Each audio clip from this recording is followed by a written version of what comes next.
Velina mai kako. Welcome to Keep It Aloha, a podcast that keeps it aloha by going on a Hawaiian roller coaster ride. I'm your host Kamaka, and you thought I was talking about the Lilo and Stitch song? No, I was talking about the 2024 Merrie Monarch Instagram comment section. Just kidding. Please don't cancel me. We have a great episode for you today with an incredible guest. But before we introduce him, I gotta shout out our two new Patreon supporters, Mark Ballman and Ikaika Makini, for joining our $10 a month Kako'o tier.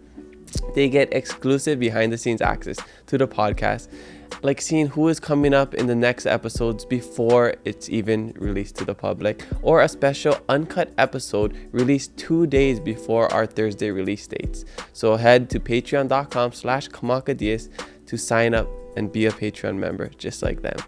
Today we have, I can't even imagine that this guy actually said yes to coming on the podcast. The way that it happened is so cool. I explained it in the episode, but he is a legend in the world of hula, and he is notoriously known for not doing interviews. So I am just super honored that he came and talked stories with us today. You're gonna see a whole new side of this man. I didn't really know too much about kumu Keali'i Ho'omalu, and besides what we see on social media. So it was so cool to talk stories with him. You'll see that he's just a normal guy who is a little bit of a troublemaker, silly guy that just loves hula. So you'll enjoy the episode as much as I enjoy talking to him. So let's introduce our guest. Support for this podcast comes from Texaco in Hawaii, which features 58 convenient locations across the state. Fueling up at Texaco is fast and easy when you use the Texaco mobile app to pay at the pump. The Texaco mobile app is a contactless way to pay for fuel so you can get in and out of the gas station quickly. Fuel your car and fuel yourself. Pick up your favorite local snacks and ice cold drinks at your neighborhood Texaco today. Texaco at Techron, driving performance. Our guest today is a passionate kumu hula from the island of Oahu. This Hawaiian instrument designer and iconic chanter teaches the essence of Hawaiian history and customs through choreography of hula and mele. He founded the Academy of Hawaiian Arts in 2003, and his fresh approach to hula has made the group's name famous in the Hawaiian arts and dance community. This innovator of hula is the visionary behind the theatrical production Kingdom Denied and a new form of audience-judged hula competition, Hula Hou, among other original works. His works have been featured in the Walt Disney movie Lilo and Stitch, the PBS documentary American Aloha, Hula Beyond Hawai'i, and on several original CDs. He is a true perpetuator of hula Hawaiians and our culture.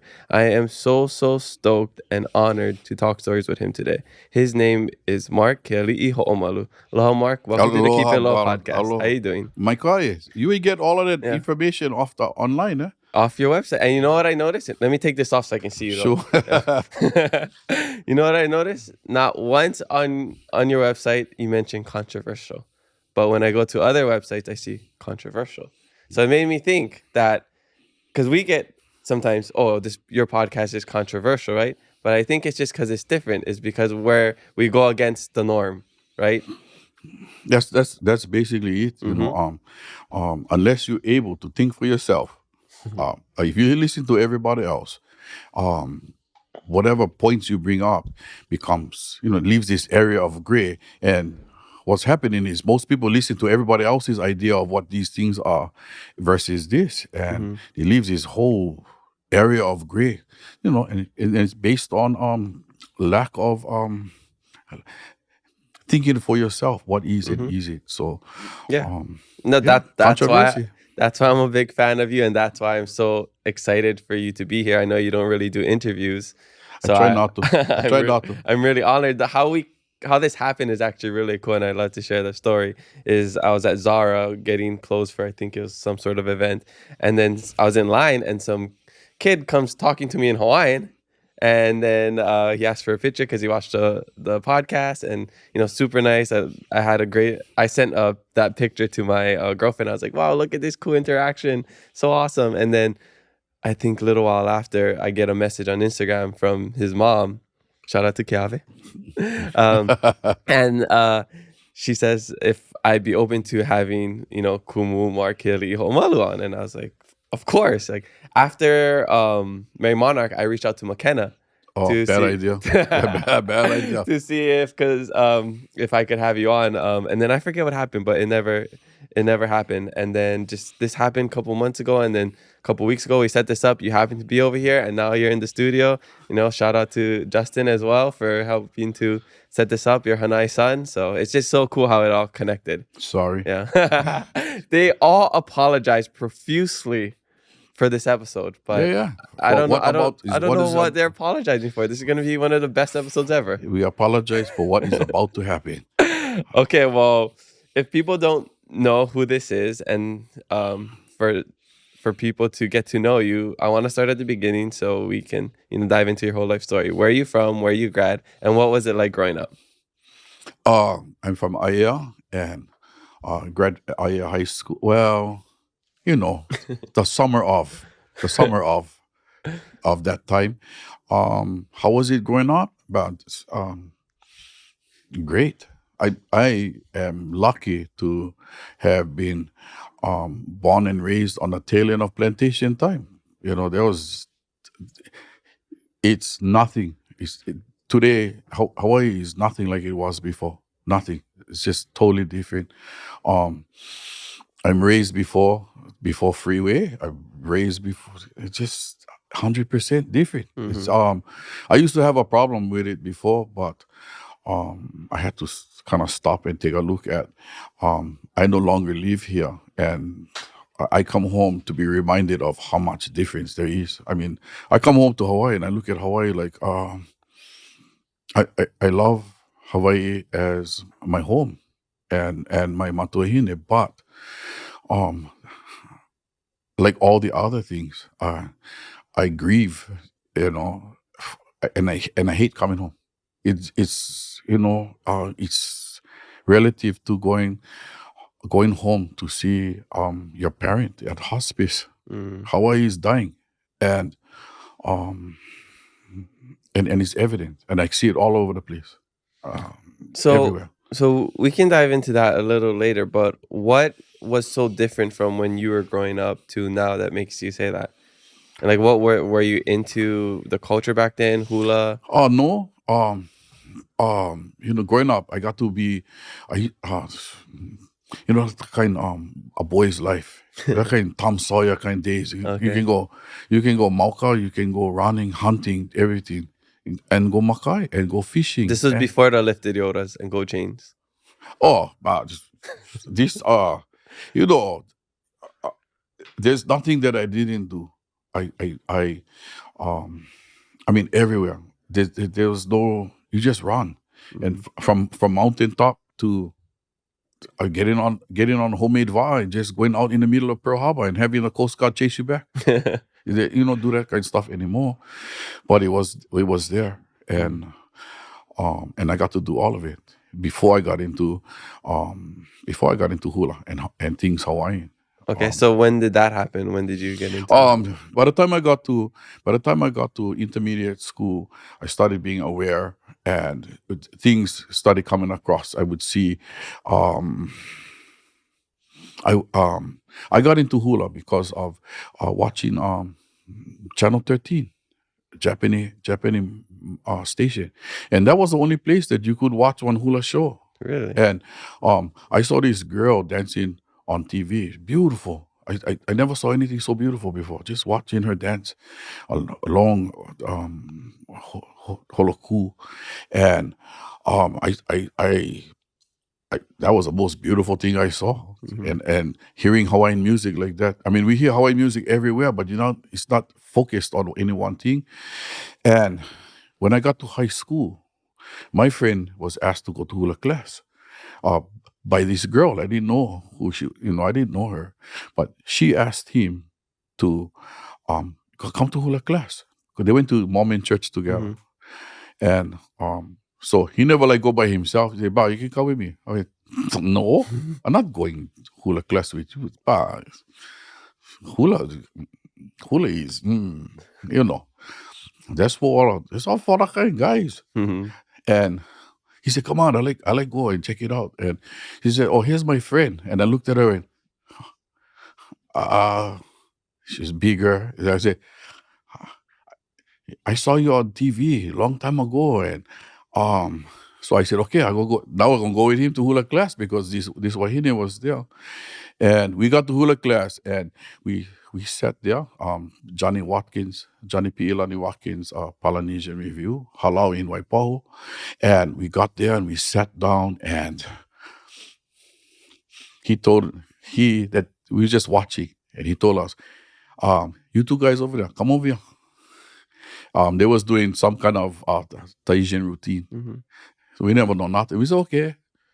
And he said, the girl's going to give you the end of the lei. Yeah. You just stand there.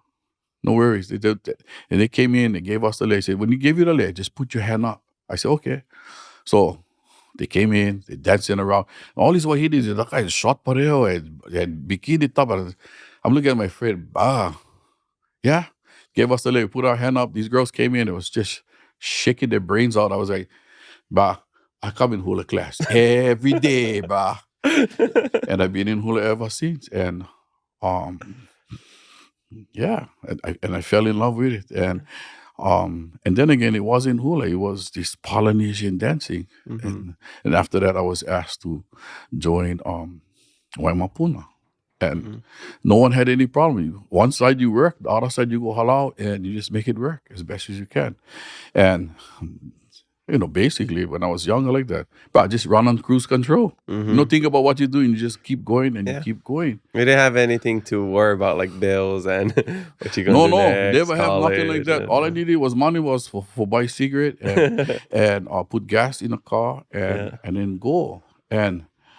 But it was just a good time to be in entertainment and in hula. And then when I joined Halau, then things started to change and a better understanding of what was happening. At Halau, at studio, we never learned terminology. We never learned anything. We just learned dances. And then when we went to Halau, we started learning terminology of stuff. And Waimapuna was all kanes at that time. And it was a totally different aspect about dancing, until it came to a point where I gave up dancing show to learn more about hula, and slowly became what I am. So this is at the end of your high school, and then after you finished high school, what did you end up doing? Well, this was during high school time too, and then after high school, with Halau, and then after that, I was asked to go to California, to go to America, and by T.R.A. Clifford. And what was happening in the beginning, late 70s or just at the 80s, was hula was going to California, was going to America. They were expanding and didn't have, there was hula in California and abroad, but never have hula competition yet. And I was asked by Tiare to come and help her with hula. And being young and ambitious, went to California, went and helped her. And by doing so, I didn't spend lots of time studying under Darrow.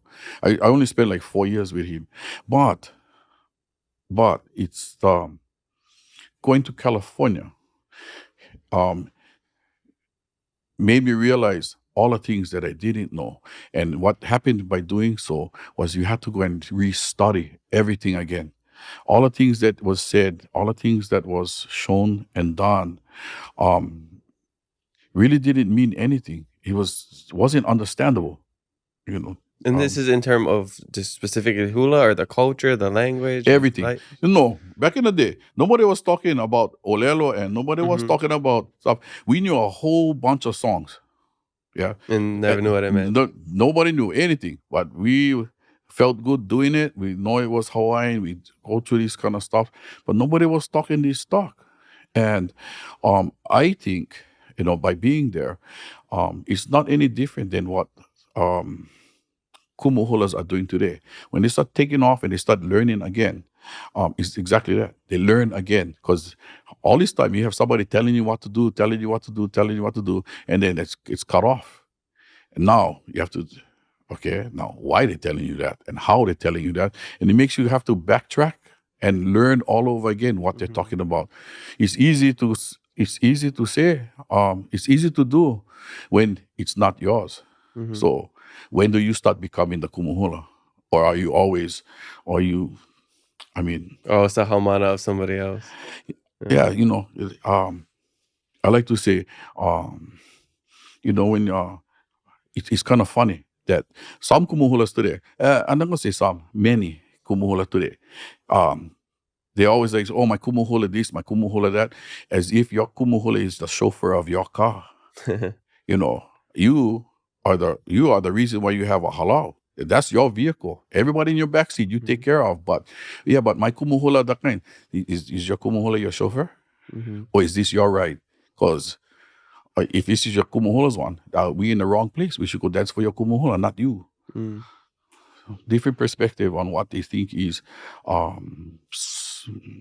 so-called a tradition. Yeah. So when you went to California the first time, was that your first time leaving Hawaii? First time,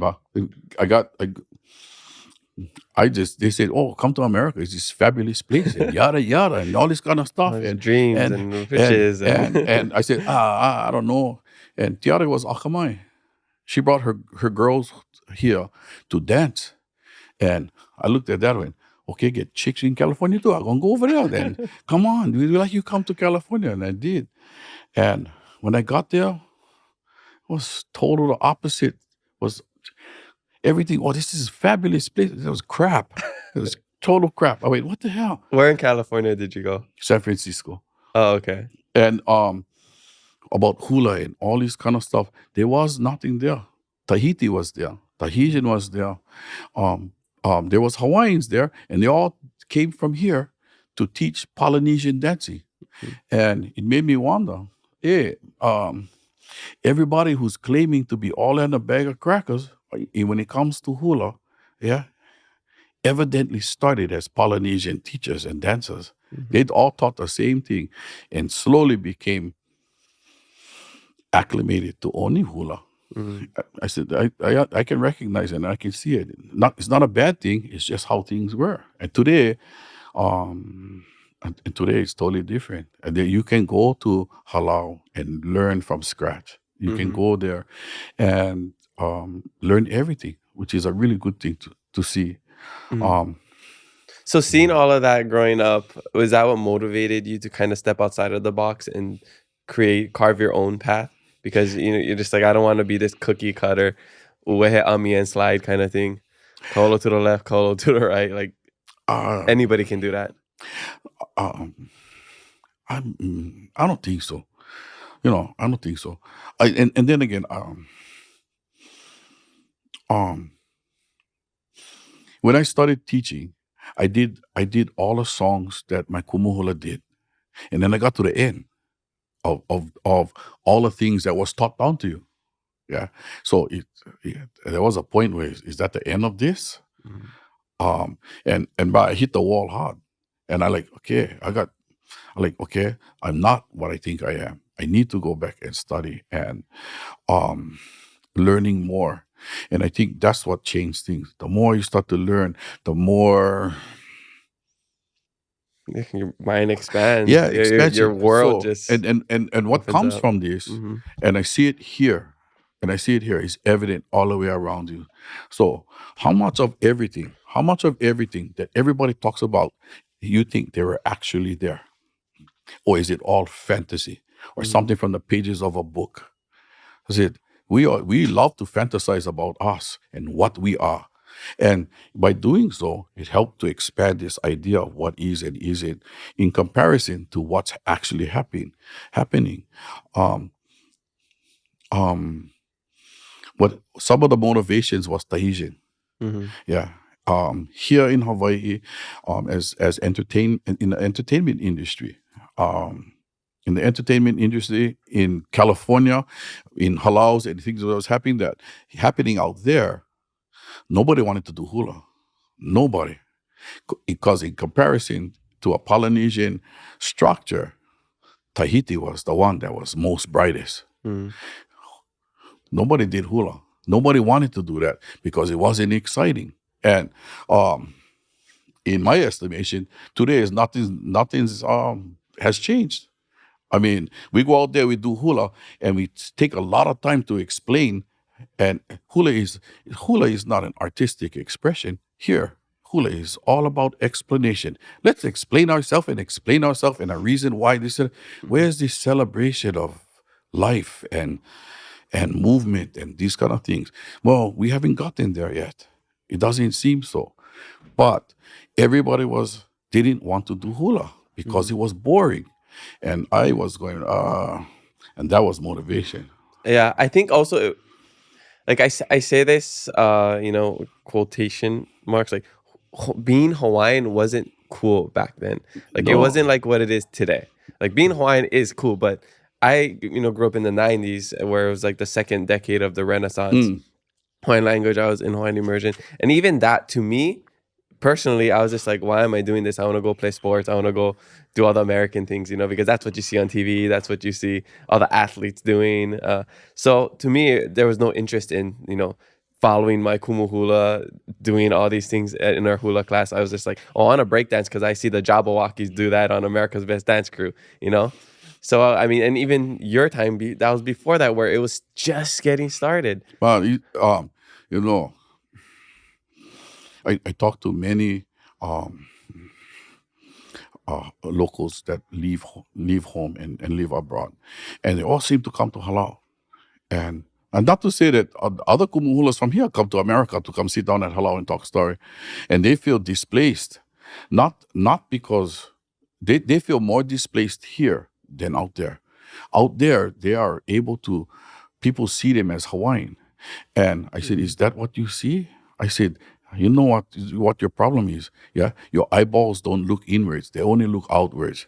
You're looking for somebody to affirm that you're Hawaiian. I said, this Hawaiian is Hawaiian.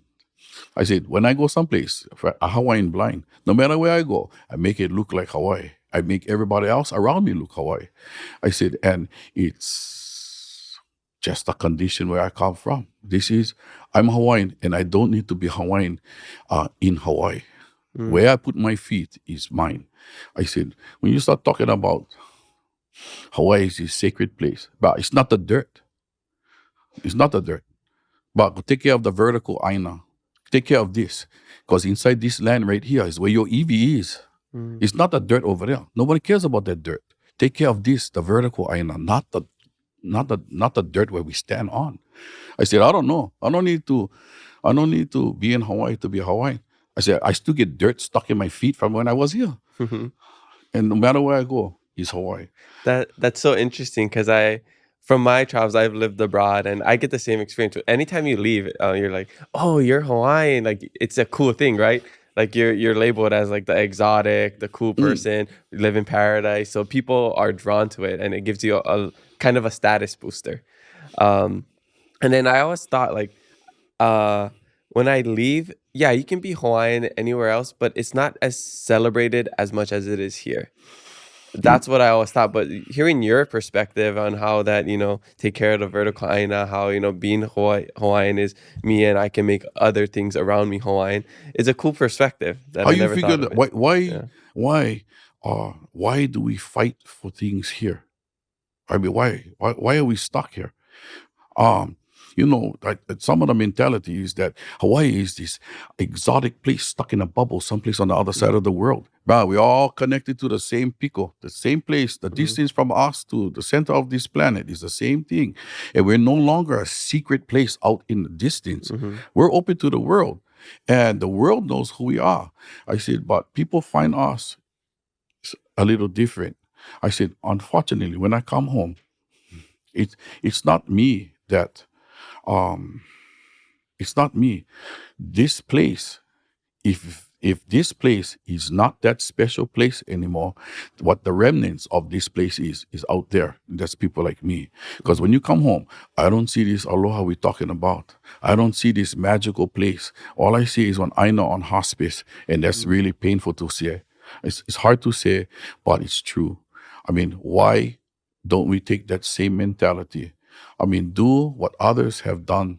Yeah, they go around the world and they buy somebody else's island, put a fence around it, make it into a little island stuck in somebody else's land, and call it Hawaii. Why not? Oh, Yeah. because it's not Hawaii. Go ahead, stay stuck on the wheel, bro. Because I hear you squeaking. I said, when I get my chance, I'm gonna take my hammer, I'm gonna smash the wheel and make a brand new one. Yeah, I think that's like the trade-off, right? It's really expensive here. We have, I mean, even, in the recent months, a lot of violence now. And so things are different than it was back then. And then, you see, I just saw recently this post on Instagram, like median houses in all the locations, like Hawaii Kai 1.7 million, Honolulu 1.3 million. I think Waipahu was like 900,000. The cheapest was like Eva Beach, like close to 700,000. And then, I see posts on Instagram of 5 bedroom, 4 bath, 3,000 square foot mansion in Texas, $200,000. But I wish I had the magic words. I told my wife and my family, we got to get out of here. California. California is relative. California is similar, It's same. Plus the traffic. Yeah. It's the same. No. When you talk about the traffic here is, the traffic over there is really, really crazy. But here in Hawaii is stupid. I mean, this is the land of patience. If you don't have patience, you'll lose your mind here. Yeah. But I don't see much difference. We live in Hayward, and Hayward is connected directly to Oakland. It's the artery of the ghetto. I said, and when I fly here, and when I get off the airplane and I look around, I don't see anything different. Hawaii is a ghetto. And sorry to say, the ghetto never make the ghetto the ghetto. The ghetto was a facility. It's those things, it's a place. It's those things inside the ghetto that makes it a ghetto. So I would be real careful before we start slinging stones anyplace else. We have the same problems everywhere. And it's recognizable. And I think by being away, by leaving home, it gave me one viewpoint because all I look at is Hawaii. Yeah. When you're here, you get to see all the different things of the world. You look at all the different dances and all the other things around the world that entertain you. And when you leave home, you refocus all your attention back on the one thing where you came from, Hawaii. So here, I don't know what everybody talking about. They say, "Oh, we feel sorry for you." I said, "Why?" As if in your house no more TV and radio and computer, as if anything separate. We're exactly the same. Yeah.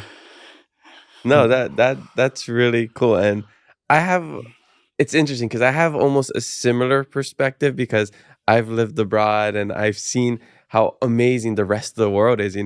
I do believe Hawaii is a paradise and it's like so beautiful.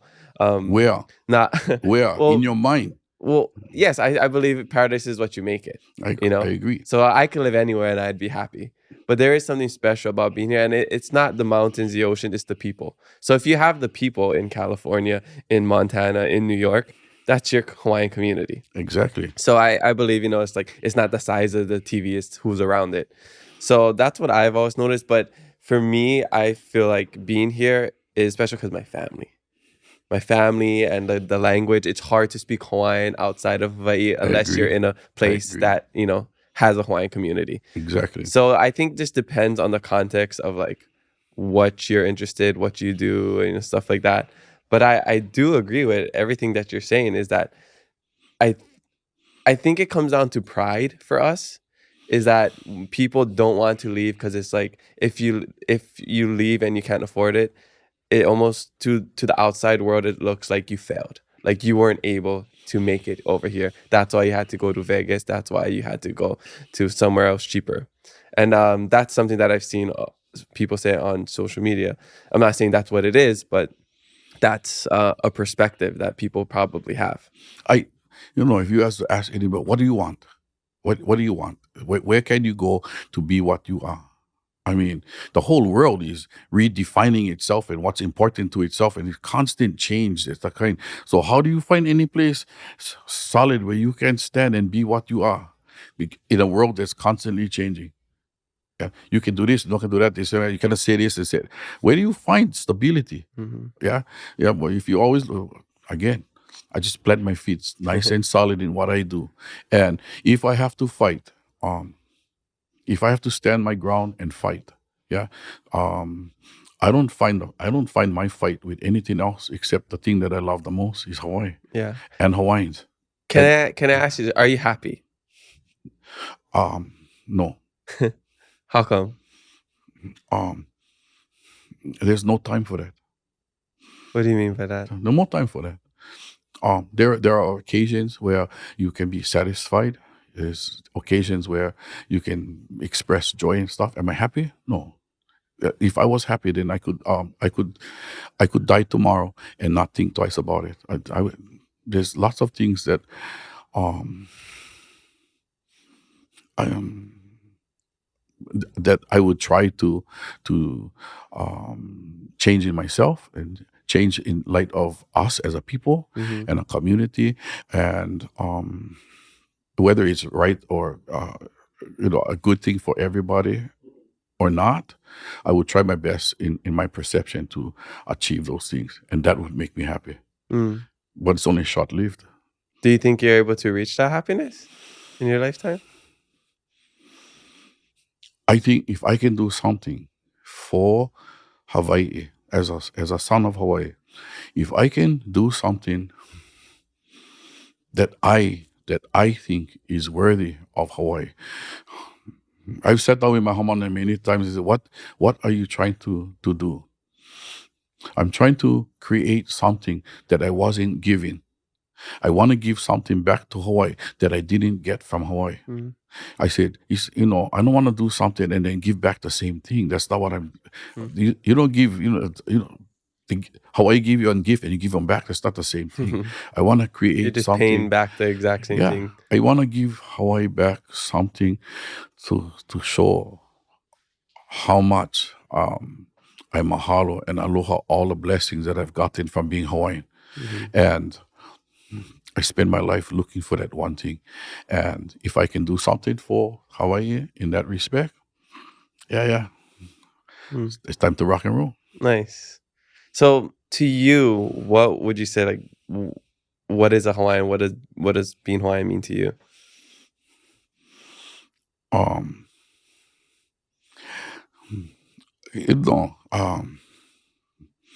I know the things that we do.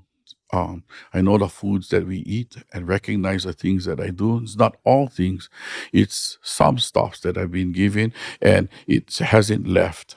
I if you was to come my house, you would just like, why would you leave here? Yeah, that's a piece of Hawaii that's what used to be. And I when it comes to plants and growing and mala and la'au and everything else is in my yard and it's prolifically in my yard. So I recognize those things. When I eat, I go in the back, I pull kalo, I do whatever else I gotta do, because this is what we did growing up. Yeah. And I recognize the difference between this is what we do growing up versus you going to school and learning how to do this to grow up. I said, and growing into educated Hawaiians. I said, most of the Hawaiians I know wasn't educated. They just know how to eat. They know how to take care of business. They know how to live and survive. And they didn't have to go to school to do it because that's what we do to survive as Hawaiians. And today it's this perspective of you have to think this way and this is what the thought of being a Hawaiian is. And they said, so it's not, again, it goes back to you actually living Hawaiian, or you have to explain the idea of being Hawaiian. Is living Hawaiian is now the explanation of it. I saw this broadcast which brought a lot of things into perspective, and it was with Nainoa and Hokulea. Mm-hmm. And I said, oh my God. And the people on the boat trying to do all these traditional things and yada, yada, yada. And then Mao come up and go, yeah, give me that hook. It's nice that you make these things traditional and learn how to make all the kinds. My car is this and that, and tie on a piece of plastic bag. So I said, but I eat today. I don't wait till tomorrow to you guys can explain what I eat now and catching fish by using plastic. That's the difference, I think. It gives do you live it or do you have to explain how to live in order to live Hawaiian? And Yeah. I think a lot of us are insecure in being Hawaiian because we didn't have certain things growing up or in our family, or so we're trying to scratch for an identity. And that's why some people are almost overcompensating by like, I need to do it this way, or like you kind of cling to a community and you're like, well, they're doing like this, they're being radical, they're yelling that they're Hawaiian, so I need to be like them. Or you can just be like the quiet guy just pulling kalo in the mala, But fishing, you know? I can see from my generation and stuff that didn't have, and they didn't have school, never have olelo, never have stuff, and the development thereof, and they seem to have hang-ups because they recognize they didn't do this, but they fought for these kind of things.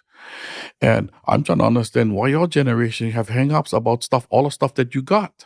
Like what and identity, why? And I don't believe it's you. I think that one of the good things about being isolated from everybody, yeah, is that I don't have to hear this constant negativity about, oh, woe is us and yada yada yada yada. After a while, you get you know what happened when you stand in a pile of crap, right? Nobody knows who stinks. Mm-hmm. You get stuck on this thing, and that stink gets stuck on you, and everybody is the same thing. Mm-hmm. So the only way to do that is get away from it or Yeah. bury it Yeah. and find someplace else to go where you can get some clarity and some sense of, and really reflect on what you are. Do you need all of those things to make you a Hawaii? Mm-hmm. I don't think so. Mm-hmm. I don't need this organization to say we have to do this way. No, I don't. This idea that we have to have a whole community of the kind for go do this. Really? If it's important to you, you get up and go do them. I mean, when you like talk about kupunas, which is a big model here in Hawaii, everything talk about the kupuna, which to me is nothing else than in the old days, oh, we will preserve and perpetuate. And today we changed the word. Next generation, we changed the word from preserve and perpetuate to kupuna. Mm-hmm. My question is, what kupunas are you talking about? Mm-hmm. Are they authors in books? Are they authors in this?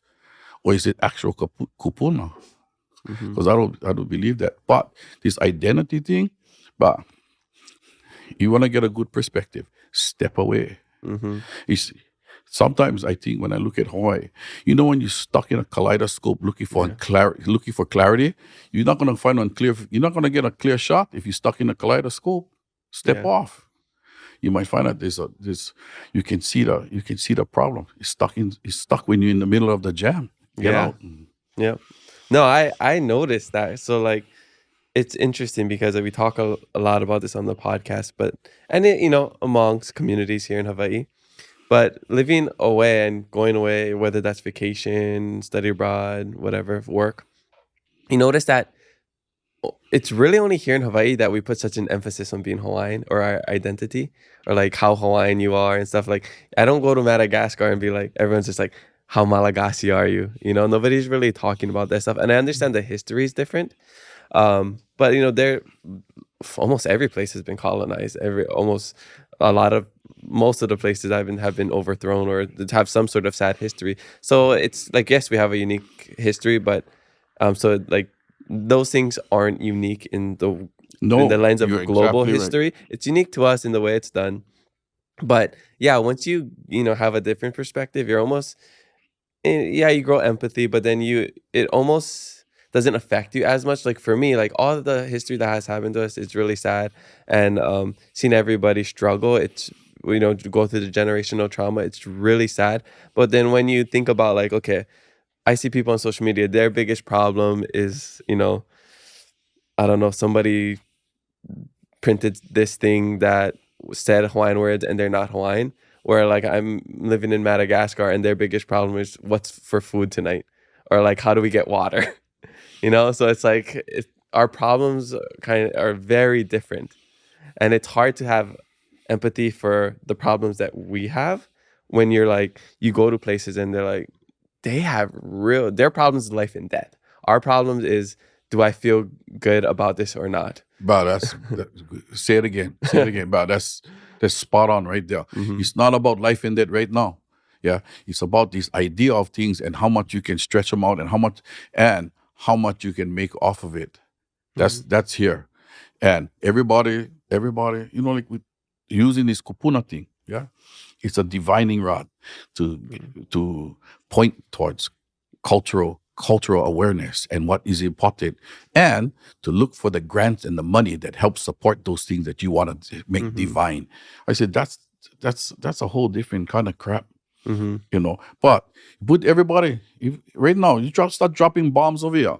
There's no Hawaiians gonna be worrying about being Hawaiian, but you're gonna learn how to survive. You know what we're gonna do for protect yourself, yeah. And it's gonna be just like that. Protect you, yours, and then and when you have enough to go and protect others, then you can do that too. Yeah. Otherwise, take care of you and take care of yours. And when you have lots of time and lots of extra recreational thought process to come and develop ideas about what we can do for our lahui, then we start talking about that. Yeah, because you have a lot of extra time on your hands. Yeah, I think the problem is too that people want this control. People want to make everybody else's lives the way their life is. It's like, if you're not doing it the way that I'm doing it, then you're wrong. Same way how you do your hula performances, or like they're like Hawaiians need to be in Hawaii. Wait, back up. What are you talking about? My hula performances is all wrong. How you figure? No, I'm not saying wrong. I'm saying that you're not doing it the way that everybody else says this is how it's supposed to be done. So if you're not living your life, this is not how. Even like you living in California, being Hawaiian, like, why wouldn't you want to be in Hawaii? You're Hawaiian, come back. That's wrong, but I don't think there's right or wrong. I think it's different. I mean, like, you're living in California, you're doing all the things that you believe that, makes your life better, makes you Hawaiian, continues to perpetuate your own lifestyle. We got Vegas, the 9th island. Your backyard is the 10th island. Just a perspective. So, say 100 years ago, this Hawaiian leaves. Yeah. And then every 10 years, a Hawaiian leaves. They go to different places and this, that. They only know. And let's say that there's no computer, there's no connection to all of these things, or TV and all this kind of stuff. This Hawaiian took 100-year-old piece of Hawaii's history and went over there, and so on and so forth, and this and that. And while things change here, these people have encapsulated a certain part of the history in the way they live. And if they came home, Hawaiians here today would go, oh, but that's all wrong. Because it's not the way it's done here. That's an old, nostalgic way of thinking. You need to think like us. I don't know what you're saying, ba. Yeah, you're talking to the wrong Hawaiian. You can say it all you want to. I said, I have the ability to go, hold on, and turn my hearing aid off and move to the next one. Well, it helps you don't have social media either. No, it doesn't. It is what it is. Yeah. And yeah, go ahead. Speaking of social media, I know more such things. You don't have that, but we do, and we see a lot of the comments. And I want to get into the hula side of your life. Shoot, let's rock and roll. And this past Merrie Monarch, you performed. Such an amazing performance, by the way. The one with the pedals, the wahine one. The Papahe'i one. One of the cool. I mean, I'm not super into hula, but I try to watch every now and that was just one of the coolest things. Like, this athletic things, like just coming to the coordination of to like do that hula and do. There's another. Yeah, that kind of. They're doing something in. Yeah. They had something in their hands, or they. Yeah, la'au. Yeah, I was like, how is this not the greatest performance of all time? But so we have some questions for the Merrie Monarch, but I do want to read some. Which the meeting is tomorrow. So let's hope that somebody's questions won't come out. This won't come out till after, so you're good. Yeah, no, rock and roll. So I just want to. So I was researching you as I researched my guests. I was just like, okay, let me just look at some of the videos. And all that stuff you find online is bullshit, right? This is actually the comments on social media about your performance. Okay. Shoot. So this is just what I saw from TikTok, from YouTube. Hands down, they should have won. Period. Every time I see this, I get chicken skin. He should have won. We love Academy of Hawaiian Arts. The judges kinda gotta change their mindset. His halau is always a winner to me. Next year, one halau will copy his dance, then win. Ignorance to me. Perfection. The foot drums are chicken skin. Wow, I'm so happy to see his halal. I hope one day you'll get the official credit you deserve. I know the people crowned you a long time ago. It's But a joke that these. I got more. but just no, go to the other side. Give me the negative side. I didn't see any. From what so this is from the people on social media. Okay, it's a joke that these wahine didn't even place for kahiko. This deserves so much more credit for the pride and innovation that they show. The people's champ. Oh, wait, the judges for not giving the halal what they deserve. Y'all ate. We will always be the People's Choice Award because judges be judging. And this is on another video of how Merrie Monarch is judged. I thought they judged by the amount of numbers appearing on the check slid under the table. Absolutely stunned that did not win. It reminded me of the movie Strictly Ballroom, where the most talented, innovative dance could never win because judges had an agenda. There's also another comment or something about Oha. But you gotta. So this is from the audience side, the people side. Perfect. So you know the kind this thing that you're talking about, and I'm thinking that possibly that Merrie Monarch is gonna take into consideration or think about this People's Choice Award kind of stuff and everything. And if they was to ask me on my perspective, I would say, why do you need that? Why, Merrie Monarch, we are the creators of hype. And why you want to get tangled up in your own hype for? Mm-hmm. This is what we do. As we're supposed to be out there and we're supposed to inspire. That's what hula is, to me, supposed to do, inspire us. Why would you want to get caught up in all of that? I said, I do recognize too, and my halal, they are, they're the closest to the dynamite. So when a thing explodes, they get blasted first. Mm-hmm. And for me, to teach halal, they said, you need to be well educated on what you're reading out there. That is line 12. Yeah, but there's 12 categories. That's line 12, the overall perspective. That's what the audience sees. And that's great.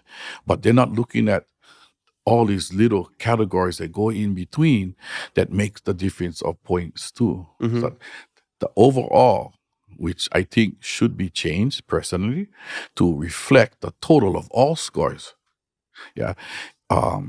is only worth 10. But you can get a maximum of 125 points. But overall, line 12 is only worth 10. Mm-hmm. So if you get 1, 2, 3 all the way for the first spot and 10 on overall, you get one total of 21 points versus 125 points. Mm-hmm. So the audience doesn't see that. They are reacting to what they see overall. And I appreciate that. And I'm not here to tell them what they should like or what they shouldn't like. They are responding like we just straight off the bat. And they said, and for anybody else, there's kumu hula that like raise their voice on telling people how and what and this and that to explain. Don't make yourself look small.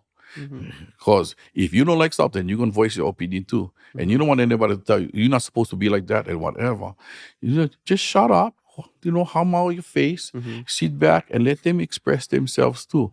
I said, but don't get upset because one of us is getting that. I said, in the ending, I'm doing my job. It elevates hula. Mm-hmm. And if one of us is getting it and elevates it, in light of all of us, we shouldn't. I don't have a problem with that. I said I can recognize what is beautiful and that is inspiring, and I try my best is to be like that. Do I do that in the beginning? Is that the intent? There's nothing like that in creating this hula. There's nothing like that goes into it. And I tell my hamana that. Do you think I sit down here and think about the end product? I said, that's not what I'm doing. I look at the song. I look at the mele. I spend lots of time trying to understand what this mele is conveying. I said, and I think the difference between I and Hawaii, I'm not going to say Hawaii, kumu hulas by and large is the olelo, which we all say is important. Yeah, and I agree 100% that narrative is super important, but no one ever talks about how to deliver the narrative. If we're going to talk about love, then why does it sound like that? Just the song that just was done. If we're going to talk, well, it's in the words. Yeah, but I can tell you, yeah, I love you, as if you believe me, versus tell you, oh, I love you. The I deliverance felt of that. I felt that. you felt that I right there. really, I felt that. When you got that thing Yeah, going. yeah. My heart is kind Oh, of racing a little bit. yeah. So the deliverance of the word Mhm. is just as important as the words itself. How we deliver that. Mm. And today in Merrie Monarch, I kind of look at, in the old days, um, they had the kind compulsory. Everybody had to do the same song. But, so everybody did Kavika. You watch 30 performances of Kavika. And, it's like an endurance test for the audience to see how much pain they could take, Eya no Kavika, Eya no Kavika, 30 times plus how many years. It's an endurance test until they started figuring out that, hey, you know, Kubuhulas would have this elective song that they could do on the back end of that because you had 10 minutes. And those songs is what people wanted until it seemed that we took the compulsory song and just left the elective. The difference between then and now is I get to go on stage and be elective versus the other 29 groups that want to sound compulsive. Sorry about it, but if you don't put extra time into thinking about how to convey those words because you think that this is the way that we're supposed to sound, as if life never changes, then it's a matter of choice. But Mhm. when they get on the floor, don't be mad at those audience who recognize the difference. I say it because that's redundant. Mhm. You know, You- Yep. Uh, I don't know if you saw, but you broke the 2024 Merrie Monarch Instagram page. sorry. They turned off the comment sections because of I wouldn't say specifically you, but some other hulas as well. That was like very popular by the people, and then like even Miss Aloha hulas, like they said this one should have won. There's always those things, Yeah. and it's different now because social media is so relevant now. Back in the days, if they had issues with some of the hulas or how the judges decided, it was like, hey, yeah, that other hula should have won. It's just like you're talking, you're gossiping. I see this. I think the best way in my mind to explain that what you're talking about to, like, I don't know, a regular local boy like Mm. me is UFC. How when we watch UFC, we want to see the spinning kicks, we want to see the knockouts, we want to see the cool elbows, we want to see stand up fighting. Then you get the everyday wrestler, super boring. Take them down, hold them down for 5 minutes. Rounds over, they get 1 point. For that round, and you see that over and over, and it's the most boring fight. And you just want them to stand up and do something new, something exciting. And then the fight ends. The judges give it to the boring wrestler guy who was just holding the guy down the whole entire fight. And everybody's mad at the judge. Everybody's like, mad at the fighter because it's like, yeah, you won, but that was so boring. You know, And I um um when we call Merrie Monarch, the first thing the halau does, and then make them do that, is you send a letter of thanks to Mahalo the judges and to Mahalo Auntie Luf and Merrie Monarch for the opportunity to go to Merrie Monarch. I said, the critique is the critique. And what you're getting from the judges, yeah. He said, I said, um, is the judge's perspective on what they see.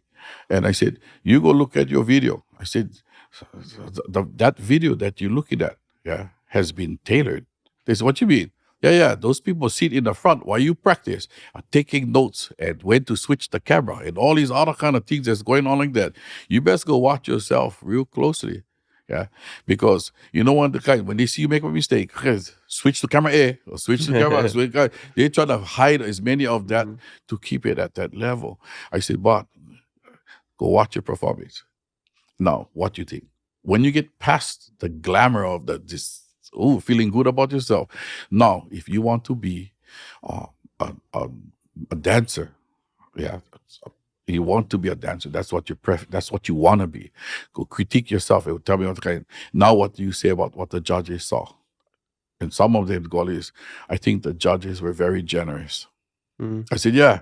I said, you don't need somebody to tell you how shitty you are. And you don't need to tell somebody how good you are. You know, when you leave that floor, when if you solid, it doesn't make a difference. When you're not solid, it don't make that much difference either. But if somebody recognizes, bah, I said, he goes, well, Coombs, you're the hardest one. I said, bah, I'm the one who taught you the dance. I'm the one to show you all the steps, how to move and why to move that way. I said, I'm the hardest person to please. But the next Academy dancer, yeah, you're the Academy is the hardest person to please because you folks are schooled not in artistic expression. You guys are schooled in the science of movement and why we move like that. So the judges only know what the judges know. As far as what we do, the judges are ignorant. Let's put it straight up and forward.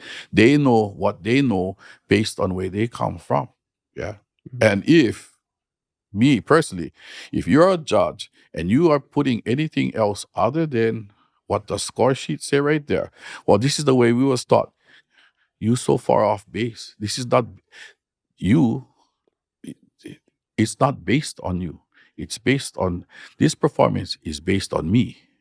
Now judge me according to me, not judge me according to you. Or the past or any other agendas. Yeah. I said, this is not about you. This is about me. You're an extra set of eyes and an extra set of ears for things that I might have missed along the way too. When I judge, I said, this has nothing to do with me. I'm just here to help. I'm here to serve you. I'm your servant. And I'm not, you don't give me this title of judge and then I become mo'i. This has nothing to do with me. This is all about you. I said, but anybody else who says this and this, I'd be more than happy. I tell you what, put it on the floor. Let's rock and roll. Yeah, it's cool to hear the judging and the halal side of it because I speak from a more ignorant place of just the general audience. I'm running for the president of ignorance.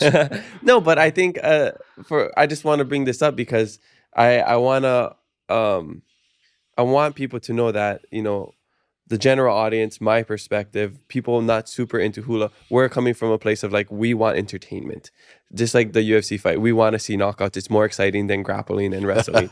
So, but then when you're in it, when you are, you're a kumu hula, you're a haumana, you're from a halau, you see the intricacies of it. You see, just like if you grapple, you do jujitsu, you're like, to us, that's so boring when they're just rolling around, grabbing each other. But for somebody who does jujitsu, they're like, wow, that's so high level. So, for the people who are in hula, they're seeing that even though it might be boring to us, the general public, they're like, wow, that is so amazing. The way he or she like had their arm at this level and held it and their chin was high, like all these little things that we don't really notice.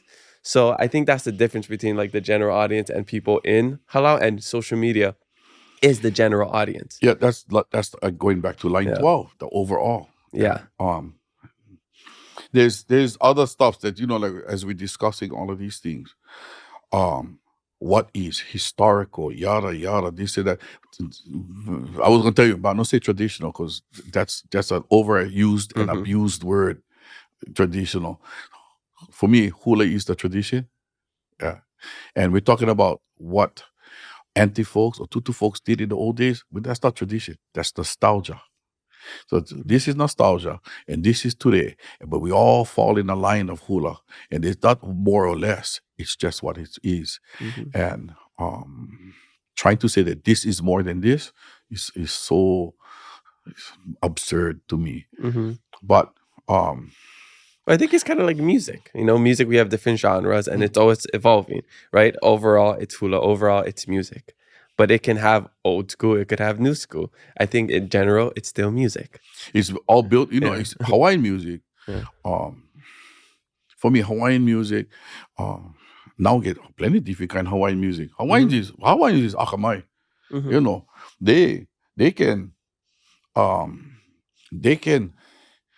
They they can hear and observe things just like everybody else. They can hear stuff from around the world, and I can recognize what people are looking at out there, what's in about, what catches the ear of, and you can see that slowly coming back. The locals is looking for the same thing. Hawaii here, they are captured and captivated by certain sounds that they can do. Most of them is because it's easy. Yeah, if it's easy and it's cool, we can rock on them. Hawaiian music was like that too, easy. It's similar to chanting, and they kept the music right around that. They kept it simple. It kept it running, and eventually became complicated. But hula Hawaiian music for me is danceable. If we can dance hula to it, that's Hawaiian music. Island music and all this other kind of reggae stuff, that's if you cannot dance to it, that's not Hawaiian music to me. That's just the island music. Island music, yeah, exactly. But not Hawaiian music. I agree. We got olelo inside there. Yeah, but if I can't dance to it, that's What about skanking? Is that what is that? Skanking. What do I just saw somebody skanky walking down. Some skanky guy walking. I don't know what the skanky is, but okay. It sounds like stinky, but okay, whatever you want to call it. Yeah. These again, if you cannot dance to them, it's not. It's kind of it's hard for me to understand, and yeah, Okay. me basically, you know, keep it Hawaiian and keep it entertaining, ba. That's the rules of hula. Keep it Hawaiian and keep it entertaining. Yeah, but then some people say Hawaiian is traditional. Yeah. So it just depends on what your view of that is, right? Yeah, Hawaiian is traditional. Yeah. No, yeah. Being Hawaiian that's the tradition. And if anything that anybody say about the different parts of hula, this and that, when it's no longer Hawaiian, then you cannot be a part of the tradition. When it's not Hawaiian, then we say that's when you stand up and say, that's not Hawaiian. And by not being Hawaiian, you cannot be a part of the tradition. Not to say that tomorrow, the next generation might get somebody who's real akamai that can connect the music of today to those kind of things. And we're going to have the same fight again because another generation has progressed farther than our ability. And at the present time, I'm not adequate to do that. I can only go to so far. And once it gets past that, I can do it. It's just I don't allow myself to get that far. But it's seemingly, I'm far enough from the norm for them to go, oh, that brother's outside the box. Do you like that? I like trying to get back in the box, but the more they let me in. They all try to get out. I'm trying to get in. He got stuck at the door. They see you come in from the window, they're like, close the door. No, I think Hawaii is quite passive aggressive. Totally. They're Oh like, my gosh. oh, I love him. That kind of said that. Turn around. It depends on different circles, and I'm well aware of it. Like, I can imagine how the hula community is. It's probably so. I don't want to say give them a bad light, like petty, but I know there's a lot of things like drama that goes on within the hula community. I hear quite. I hear quite a lot, and but I also see that hula is this beautiful thing that we can use for everything. I mean, I see it here. You're trying to collect the community together. You're trying to get spirituality. You're trying to this and that other thing, and then they have a problem. It's not entertainment. What are you talking about? Not entertainment. Merrie Monarch is the highest level of hula, the highest level. I mean, I heard this beautiful thing from Professor Taupori Tangaru. Beautiful, so akamai. I mean, these guys is so akamai, and how they say that hula used to be real simple because everybody knew the olelo. I mean, my God, that makes so much sense. And in that deliberation is a piece that's missing. Yeah, when we lived in a time bubble, hidden on the other side of the horizon. Yeah, as soon as that thing opened up to the world, That time bubble exploded. There's no way to keep us in that bubble. To say that we can go back there and make hula more simple by us learning more olelo is, to me, a total contrast of me going, the more olelo you know, the more complex you can make things, the more you can elaborate all these things. And it's a total different contrast. And in doing so, they often get a whole lot of people to learn real simple stuffs altogether. My thing is, so because the olelo is important, and to demonstrate that, we're going to get 300 or 400 people to demonstrate that and come out and show you how by simplifying the motions and using the olelo, we can get it across. I said, my question is the olelo impressive? The hula that you're doing with these 300 people impressive? Or the amount of people that you have doing these motions, what's impressive? I see it because I see it. I don't see it. I don't see it as I see it. The impressiveness is the amount of people that you can do. I said, but I do understand what you're saying, that the olelo is important. My thing is how you deliver that olelo is important. Yeah. And if I'm not mistaken, olelo no eau states that ilea no ka hula i ka i ka ho'opa. Yeah. Is the the hula is made, or the hula is made pleasant by the ho'opa. I said, is it the words that he's saying or how he's saying the words that makes it pleasant to your ear? I would say it's the latter. I mean, I think that's why a lot of people enjoy your music and your hula, because you have a very distinct voice and the way you do it.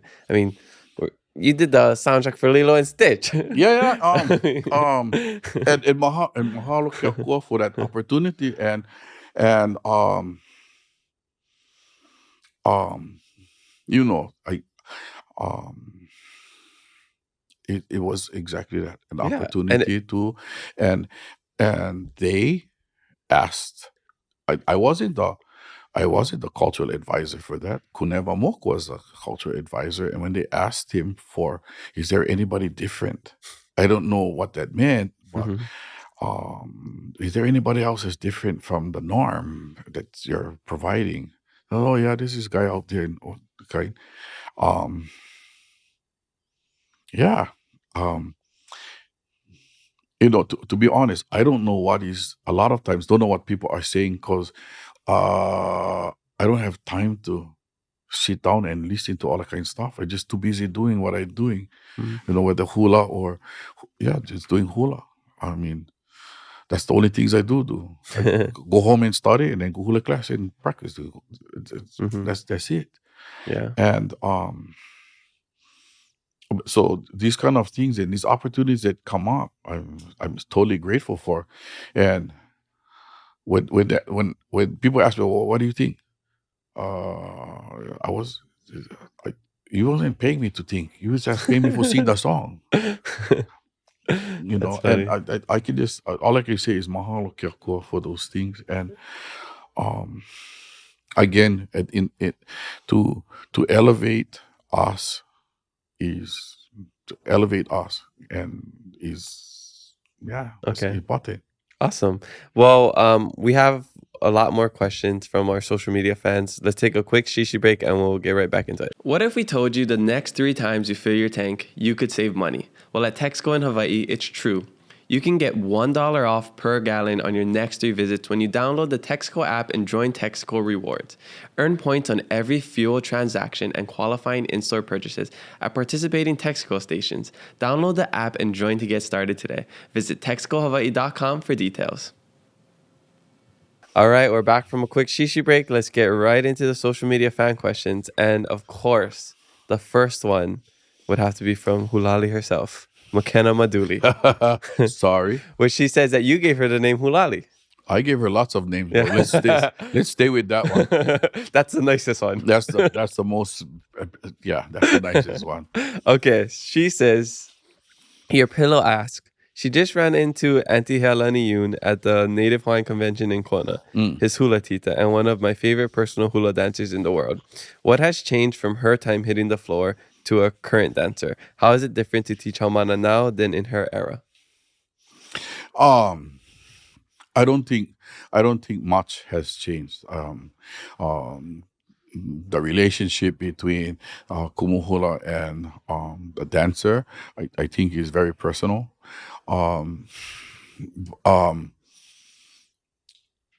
Nothing. I don't think anything has changed. I think that the difference is when you teach in halau and for group versus a soloist, such as here was a soloist for Ihi. That's you cannot talk in general. You know, when you talk in hula class, and everybody making mistakes or whatever, you can say in general, you need to do this and this and this, and it refers to, you're referring that to anybody that has a pair of ears. Yeah, so anybody can, but when it's a soloist, whatever you say, it hits home really, really hard. Yeah, so I don't think much has changed in that. And here was very special to Daryl. Okay. Cool. She follows up with another question and says, you have done an epic hula on what happened on Hale Kauila. Why was that hula so important for you to portray the characters and history of Vili Koki?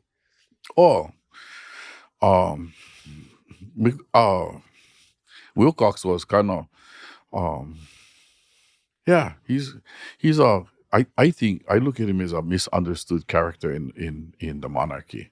I couldn't figure out whether he's a pro-monarchy or what. You know, that rather switch both sides. But I think that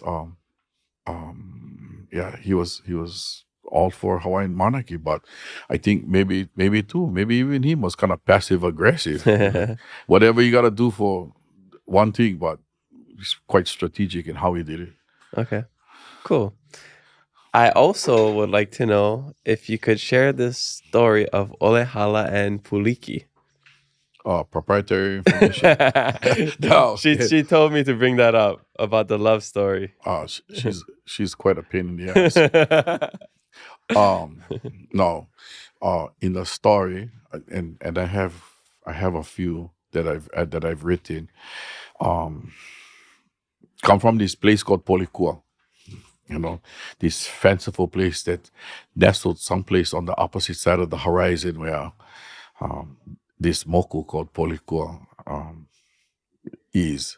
And on top of this place has a young boy who is going through, you know, those stages when he not can sing too good. He's trying to sing what he used to sing, the stories of all his people and all that kind of stuff, and his voice is changing. And I mean, you should hear the story. I think it's quite long now. What's the Spark Notes version? Okay, so anyway, he talks about this boy of the land, and he meets this girl from the sea, and her name is Puliki, and she's an octopus, and they get together and fall in love, and you know, that kind of innocent love, just being around each other. And in the story, he brings the pula'i. He plays for her the pula'i that he gets from the forest, this tea leaf whistle. And she thinks it's the most beautiful thing that she's ever heard. And he wants to take her to land. She says, I cannot go there. Different space, different time, different age. And she departs. She has to go back to the sea. And he catches her with a luhe. And he makes, at the end in the story, he makes her a necklace from the luhe. This thing that captured her. You know, he went fishing and caught her attention with the luhe and hooked her and hurt her and nurtured her back to health. And when she goes back to the sea, she goes, oh, hold on, I have I have a special gift for you. And um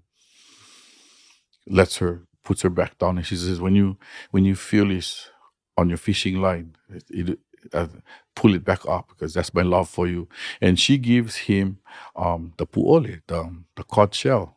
And she said, when you miss me, just put it to your ear, and it'll remind you of where I come from. And and um and like your beautiful tea leaf whistle, just put your lips to it and blow. And it has a special sound inside. And he blows it, and it gathers all the people, like, what's happening with this? And yeah, it's a love story That's about a that. beautiful story. Yeah, she said you wrote it for one of the Merrie Monarch. Yeah, we try to, Yeah. and try our best to talk about those things. That's And so cool. yeah, over it, done it. All that kind. Should be a book. Yeah, and yeah, and my wife Miley is the figure puliki. So cute. She's doing this. Yes. Yeah, she's over it. She goes, yeah. That's so Sounded funny. good at the time. It's beautiful. It's beautiful. Yeah. Okay, mahalo for sharing that. You should ask her what is it like to be married to a kumu. We'll get to that at the end. We'll get some guest appearances from the audience. We'll get some audience reaction shots. Okay, next question comes from our Patreon member, Jerry Salamante. He asked, your work for Disney Lilo and Stitch soundtrack probably exposed you to your broadest audience ever. How did this collaboration come about, and any other interesting details about the process? Everything about Disney. You know, they said that kind of Disney is a wonderful world. Yeah, it's true. It's totally wonderful. And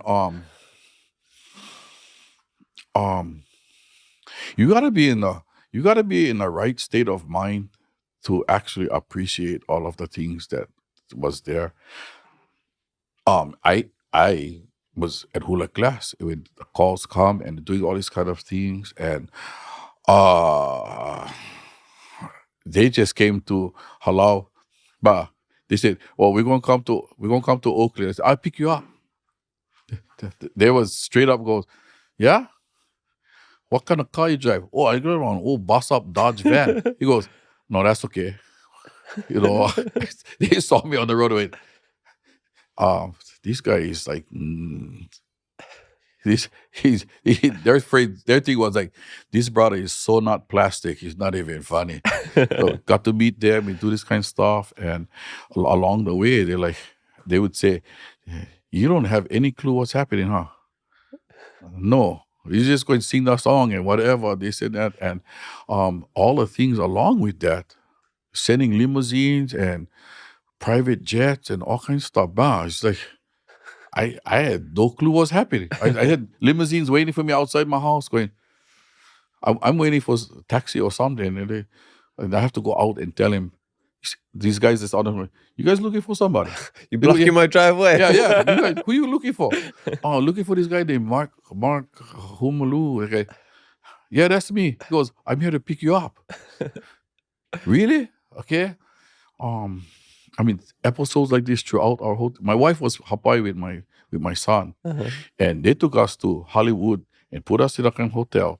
But I'm wearing puka jeans and one t-shirt and one pareo, just walking inside, and we walk into this fancy place with tux and all kind of. And I look around like, oh, babe, we in the wrong place. We don't know how to act, okay? And we walk inside there, and people are looking at you like, who's these street people coming inside?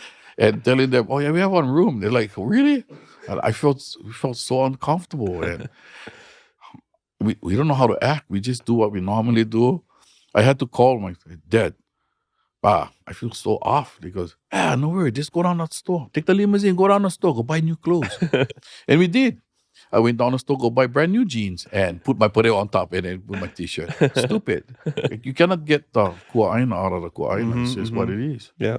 But that was Disney. That's awesome. But you know, the Lilo and Stitch.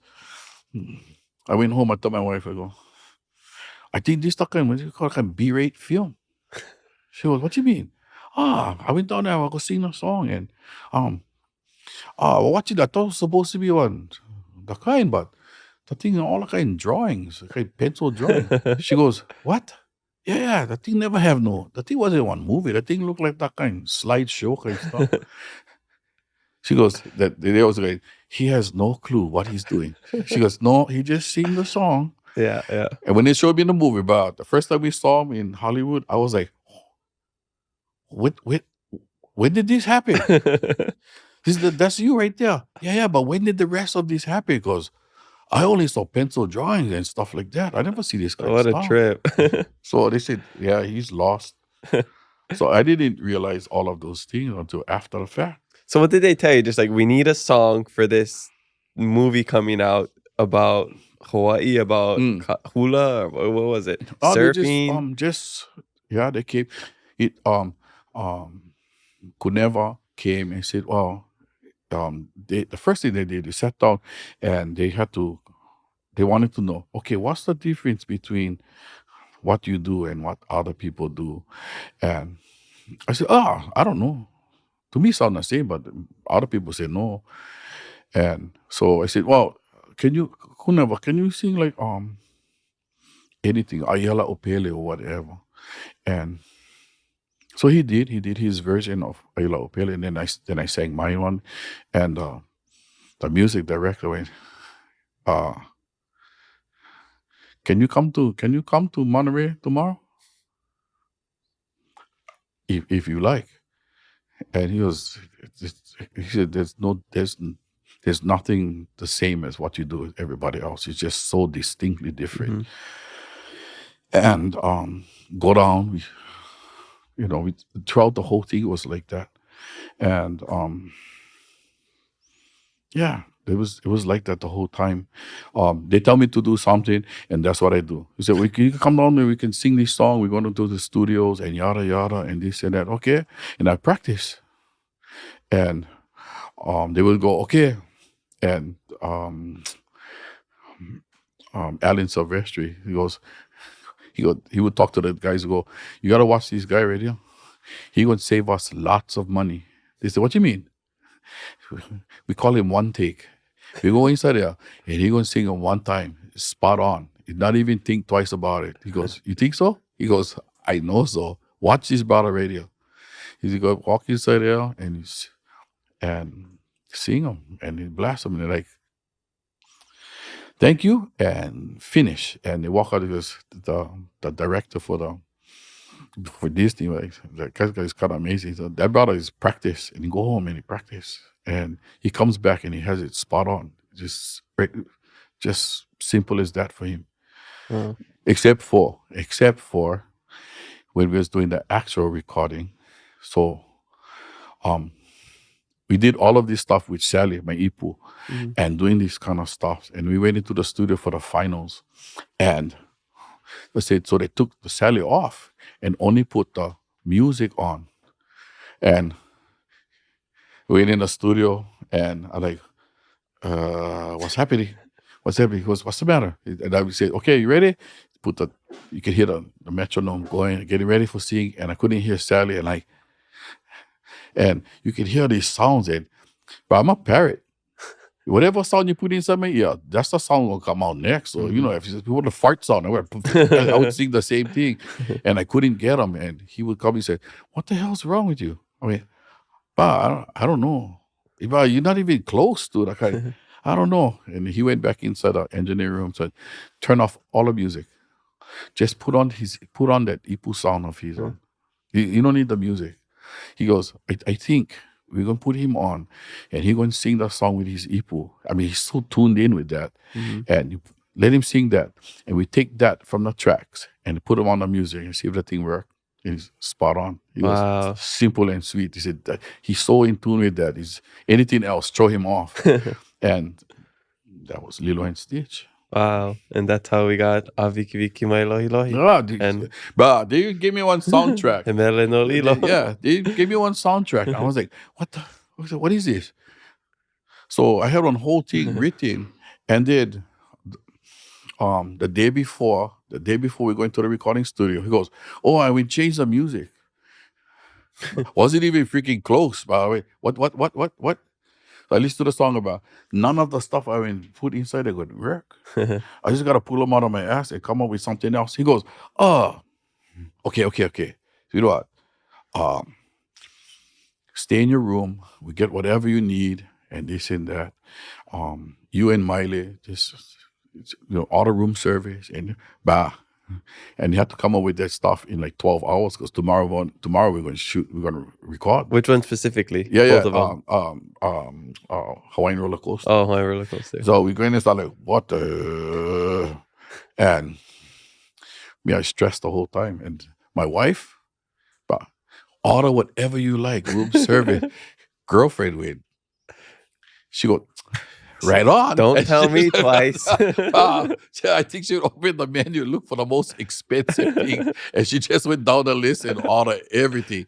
And I mean, you might take advantage of stuff like that. He said sushi and sashimi and all kinds of stuff. Disney is a wonderful world. That's how you got the Aviki Viki Mailo. It's like, hurry up, and let's go order this.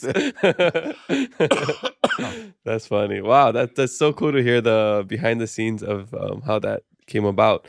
The next question I have from Makani84 says, are you part of the Lilo and Stitch live action movie? I think a lot of people want to know that. No, or are you not at the present, but a good friend of mine, the son, is in it.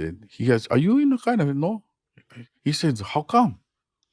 Nobody even asked me. I don't know. They never call you. No. I said, good luck to what everybody do. I said, however it work. I said, I have nothing except beautiful memories and much mahalo to Disney for the opportunity. I said, I hope everybody get a chance to go do something like that. Yeah. Maybe they have the same audio. They're just going to use it again. Yeah, maybe so. Or he's lying to us because he can't say because he signed an NDA. What is that? What is that? We will see when it comes out next Proprietary year. information. Okay. Another question comes from Hale Lo Kem. This person says, do you think Lilo and Stitch represents / depicts hula well? I think it does.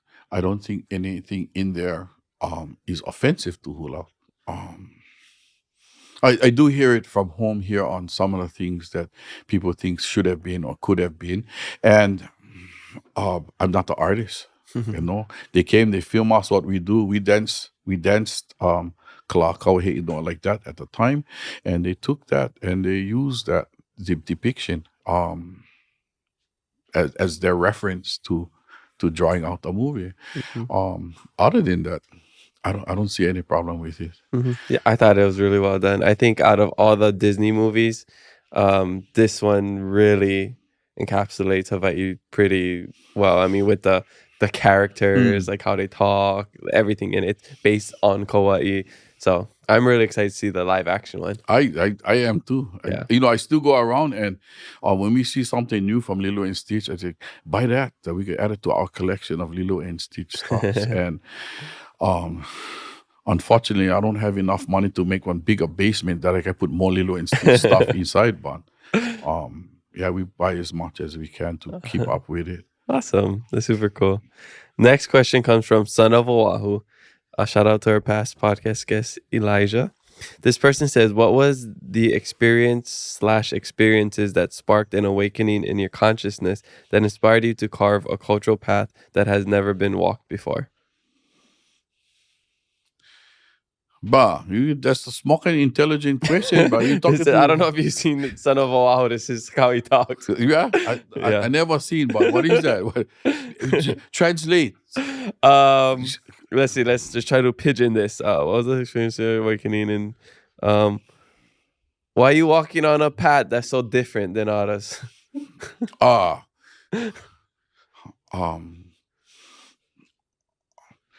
don't think I am. I don't think I am. I think that maybe the next mountain. Yeah. So everybody's stuck on this hill. Yeah. And they can see me tracking up that one. I said, yeah. I already did that one already. It's not a mountain to go to. So I think they can see that. I I think I think they can see that and the difference of what they are versus what I'm doing. I don't see it as much different. It's all hula and it's all Hawaii, and I think what's happening is that they recognize um perhaps not the they rec I think it's two-sided. Seeing what I do is not not recognizing what I'm doing. It's recognizing what you're not doing. Because we're not in the same place. We're still doing the same thing, but we're not in the same place. Mm. You know, all of manao that's necessary, yeah, all this explanation and all these kind of things, yeah, belongs in the halau and your hamana. Yeah. Do that there. You go to school, go learn all these things. Learn as much of it. Keep it inside there. But when you get on the floor, yeah, it's to it's to demonstrate all the things you went learn. No matter you go on the floor and explain, nobody gives a shit about that. They want to be entertained. And hula to me is entertainment. I don't care on what level you use it. Okay. If you go up and like hula folaka, you do it in a different way. The basically is to entertain the thoughts of what you're doing. It's personal. You go out in the community for go do politics and stuff is to get the community together to entertain this idea. Yeah.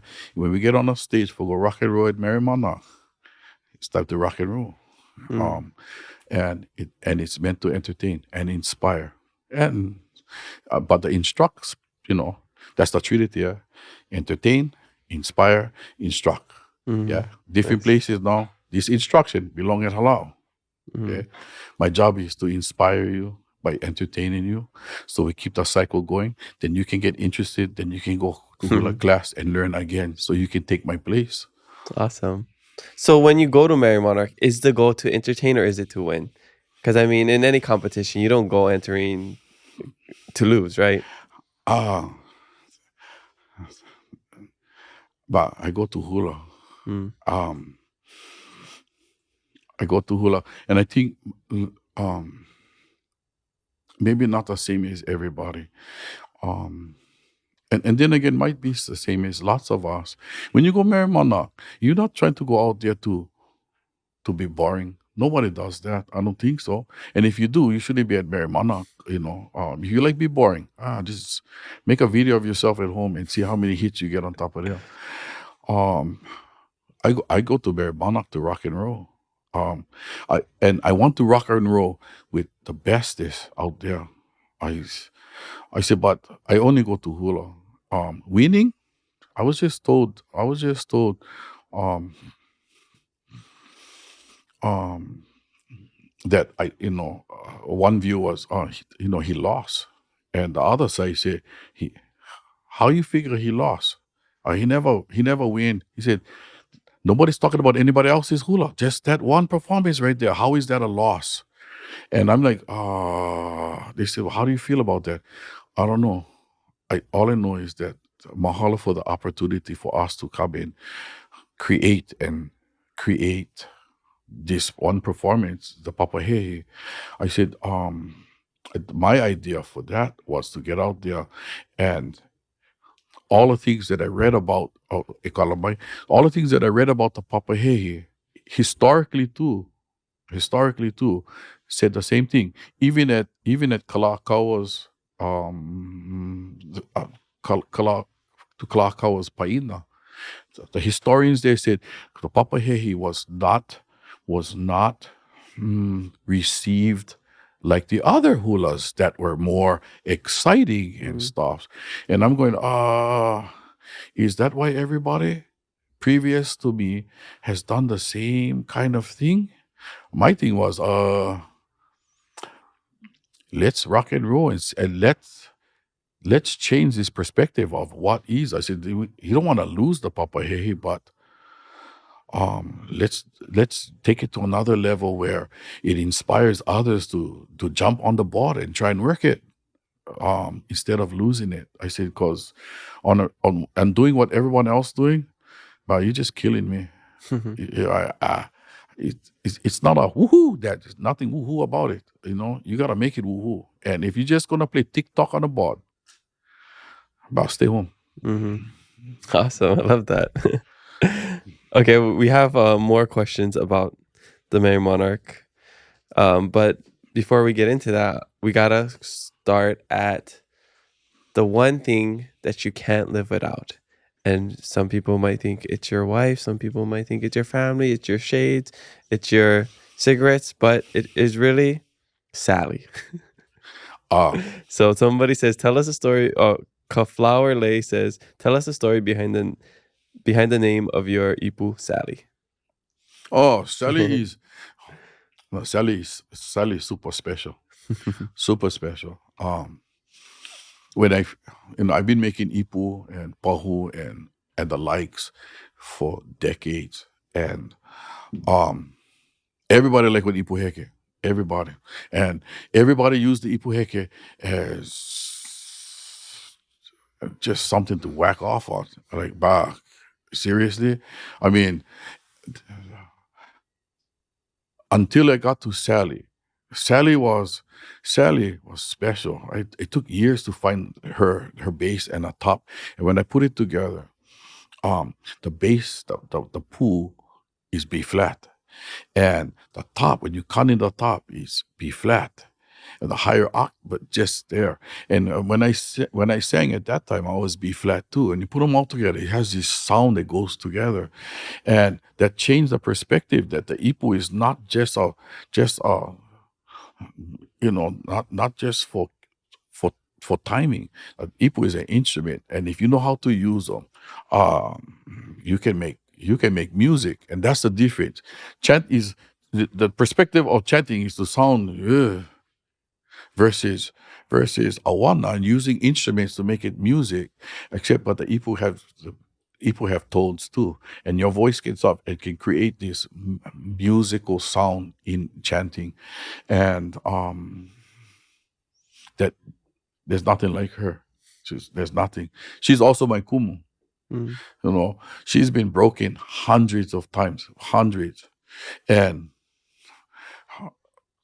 you got to put her back together again, including cut her apart and cut out windows inside. Small kind surgery. Big time surgery. She had hundreds and hundreds of things to fix on top of her.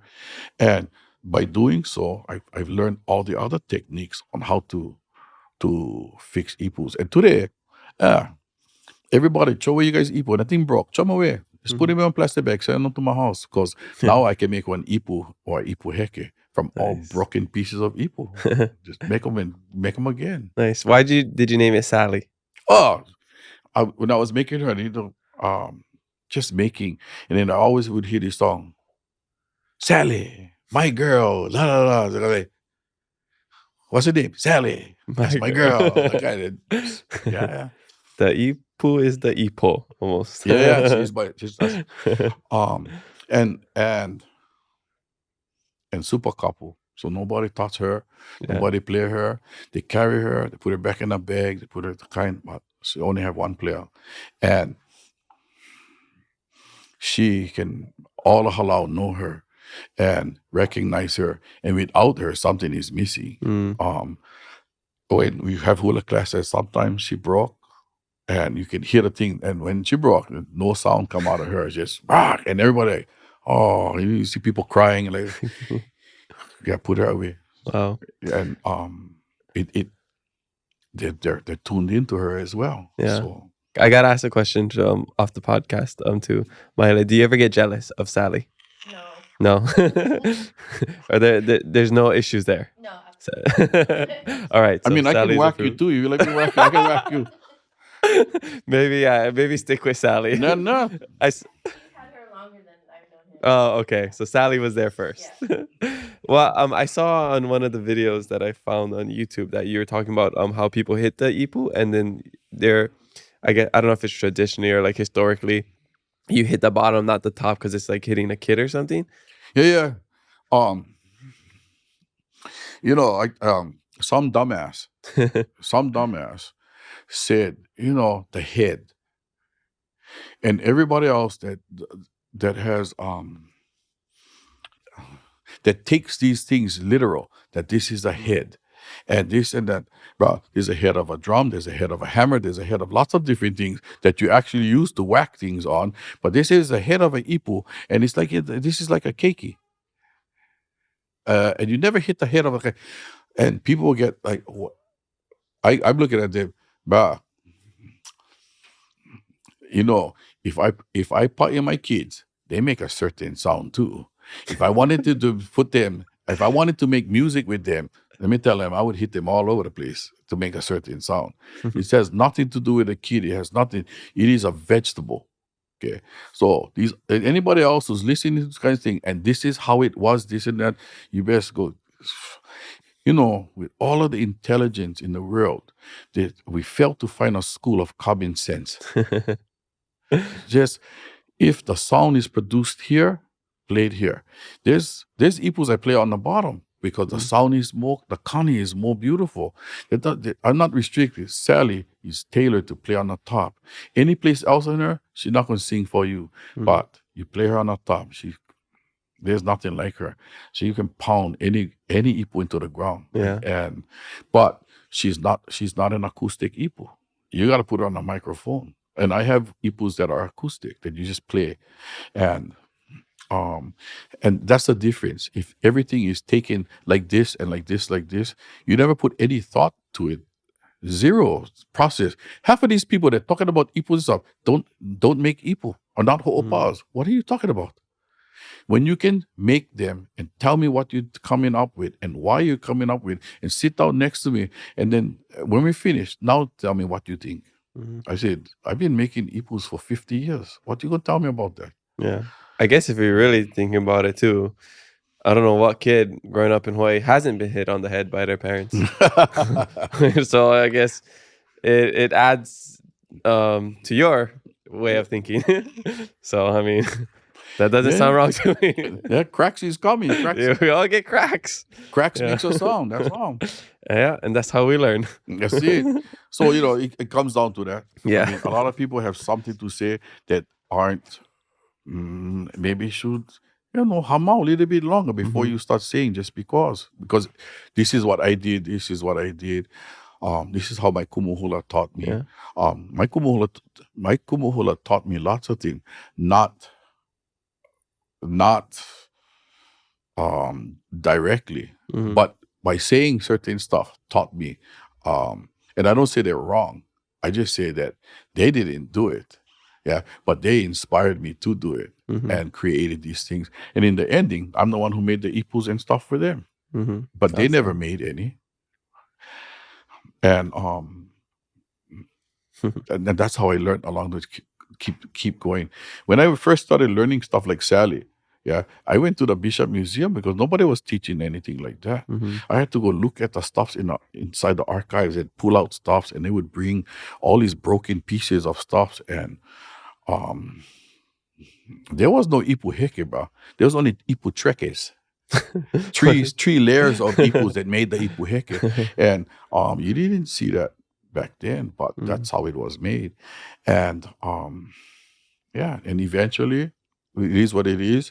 I tried everything in processes of trying to get kipao, something more natural kind of glue, sewing, all kinds of things. And all of it's possible. And then at the ending, after you have a couple of nervous breakdowns of trying to figure out all these kind of stuff, then you start going, hey, that kind of resin and epoxy. Yeah. I know. Let's use that because it makes life more simple. Yeah. Cool. This question, I think a lot of people are waiting to hear the answer. It comes from the same person. Kaflower Lay says, tell us how you really feel about Merrie Monarch with the eyes emoji. LOL. I love Merrie Monarch. Merrie Monarch. Merrie Monarch is Merrie Monarch. But tell us how you really feel. Merrie Monarch is the last platform of hula. Yeah. And without it, hula would die. Merrie Monarch is the last place we get to go and revel in the idea of our own beauty. How we look at ourselves as hula dancers. Yeah, it's Merrie Monarch and those platforms, competition platforms that allow us that place to be. Otherwise, what else is hula used for? Yeah, hula is like us, soon to be extinct unless we put it in some place where we can make it special. And Merrie Monarch does that. It allows us to love and fantasize about being Hawaiian. And once you lose this fantasy, you ain't nobody. You're nothing. You just become a blur in reality. Nobody's gonna see that. But Merrie Monarch allows us that space to revel in our own beauty. That's beautiful. I think a lot of people that think of asking a question like this, hearing your answer, maybe they're wondering like, do you have any animosity towards the judges or the structure of Merrie Monarch? Or because, like I said earlier, like we all think your hula is so beautiful, so good, Wow. very entertaining, but you never win. And they're like, this guy needs to win. But It's like Leonardo about- DiCaprio never winning an Oscar for so long, and then he finally wins an Oscar. I was told,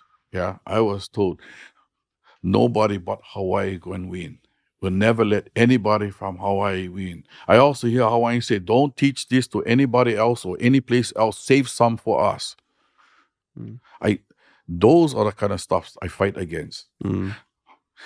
I like to tell Hawaiians, don't forget, we think that we were the greatest sailors ever in history, but we forgot how to. So we had to go ask somebody else to teach us again how to do what we say we were. What makes you think with the amount of people we have left that tomorrow we're not going to forget hula?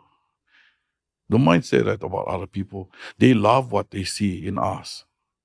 Teach them all we can. Let them carry those things on. And when we're gone as a people, there'll be something that we leave behind. I said, I don't share that same idea. It irritates me to see how stupid we can be.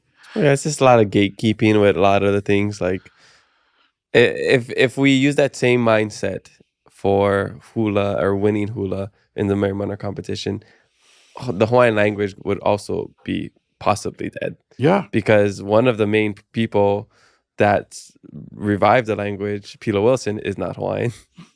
But I always use Puakea. Yeah. I love him.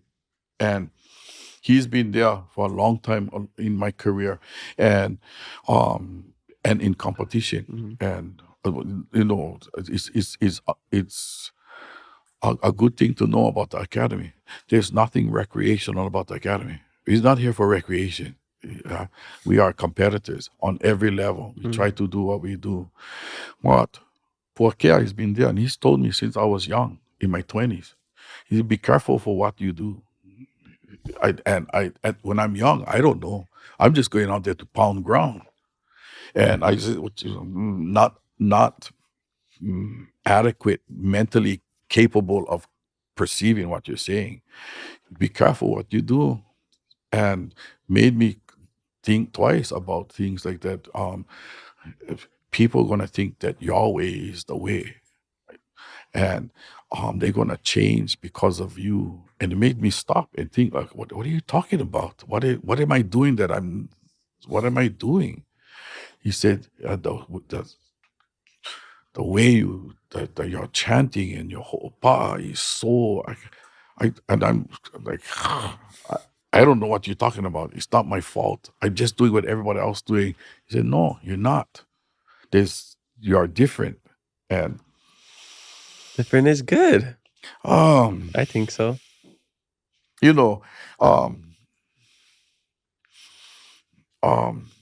Back in the 90s, Nona Beamer came to judge competition.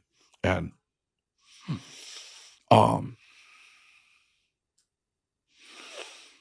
and I offended them. I offended Auntie Nona and Auntie Edith. And because they came in, we was getting ready for Ho'ike at a hula competition. We wasn't competing because I got tired of listening to people say, well, if if kumu mark is coming and Academy is coming, and there's no sense in us competing because we don't got a chance. And and because of that, I step out of competitions in those places because that's not my job. Is to deter others from being Hawaiian. Is to inspire others to be Hawaiian. And as soon as I get stuff like that, I just step out. But we was doing ho'ike for that year.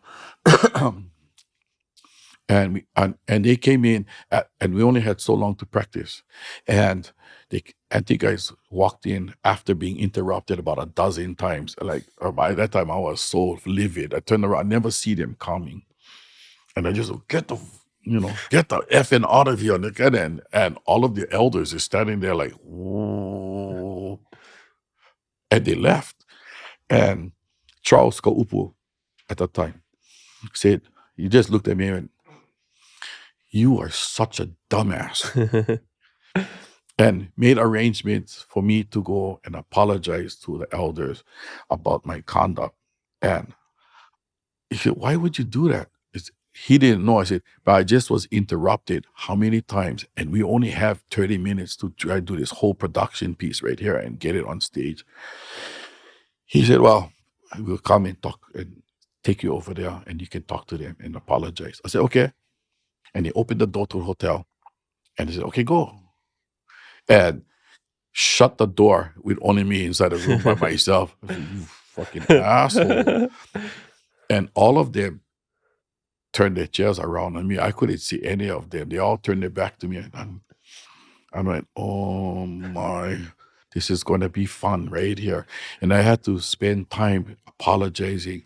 And Auntie Nona, like I said, Auntie trying to apologize, and she wouldn't give me the time of day. I said, "Well, all I can say is I'm sorry, and no worries. I love it. I love me enough for all of us. So I'll talk to you guys later." And she turned around and she said, "Oh, boy, that mouth of yours is so foul and yada yada, this and that. We wasn't gonna come and watch your ho'ike, but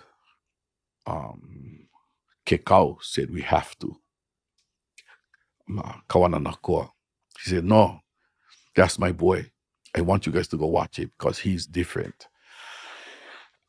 So they came and they watched, and the following day, Auntie Nona came and she said, "What do you call it?"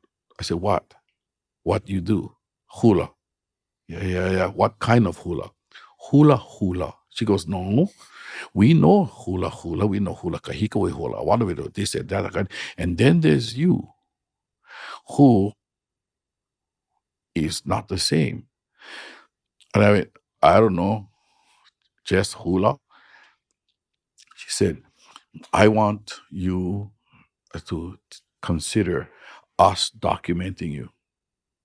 We want to know that we know where all the other hulas come from, but we cannot define yours.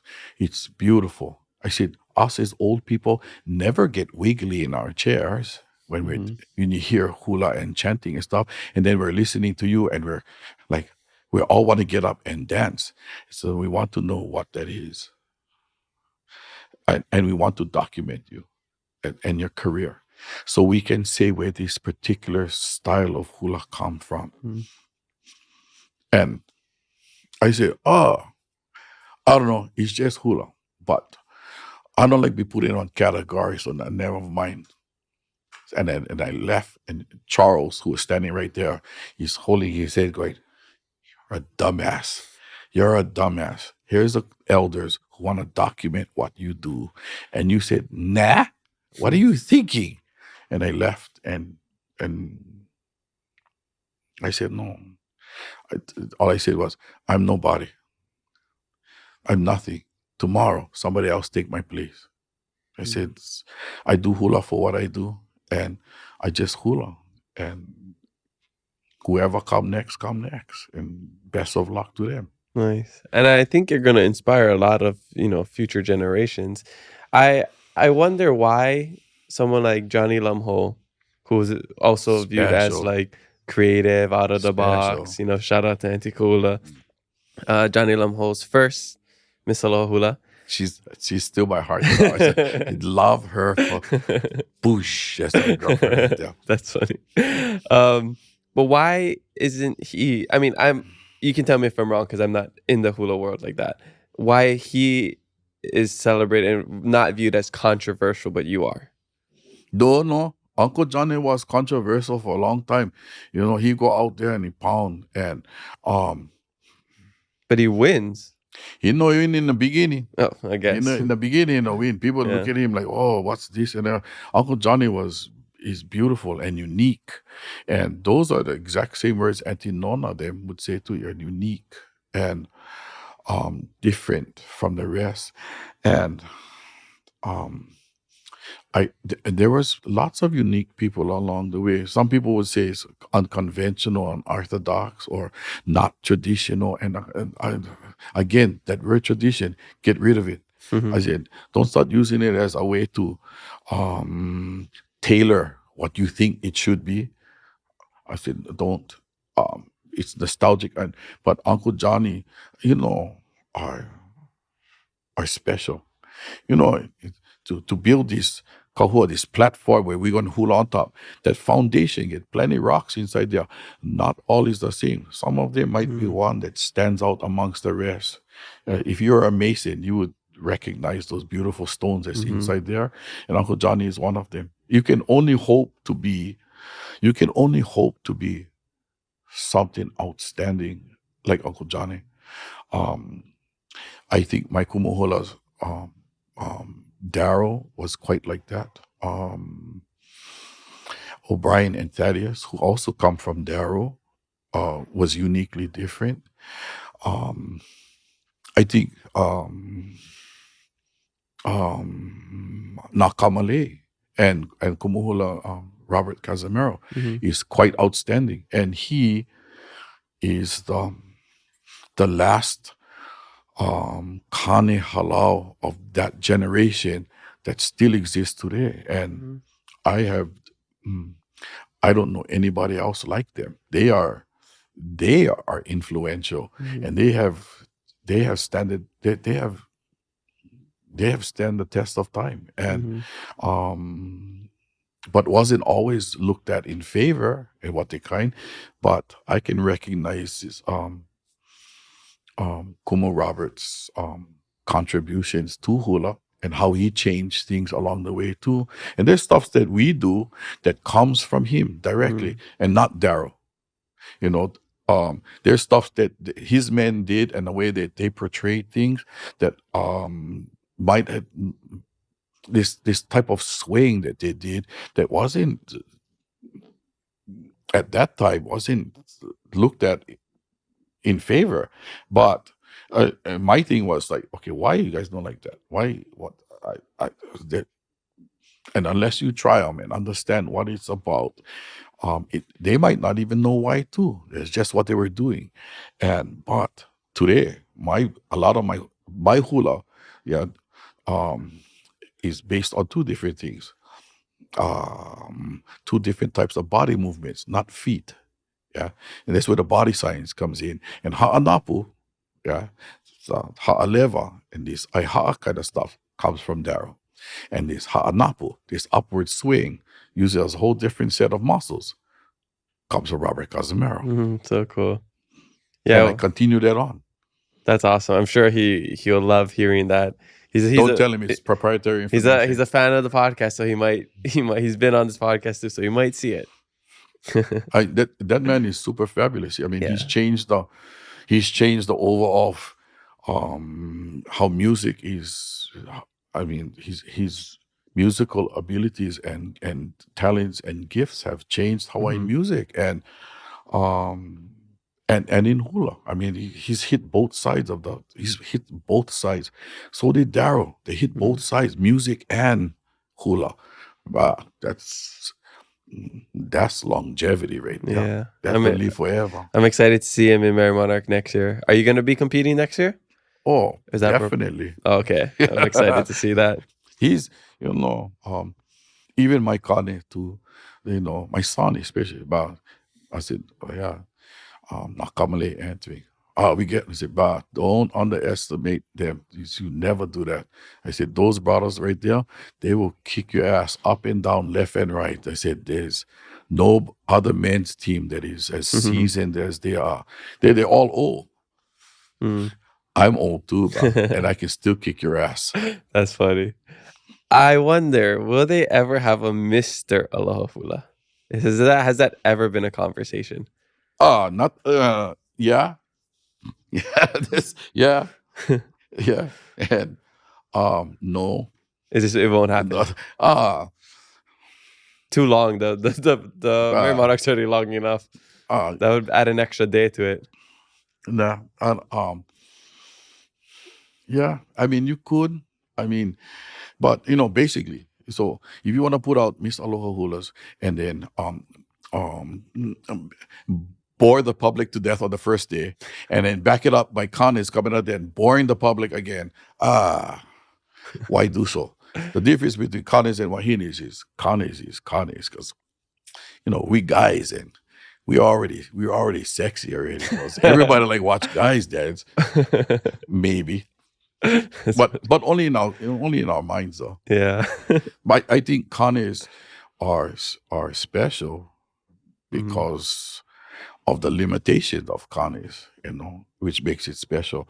And I do think that in hula, the kane aspect is totally missing.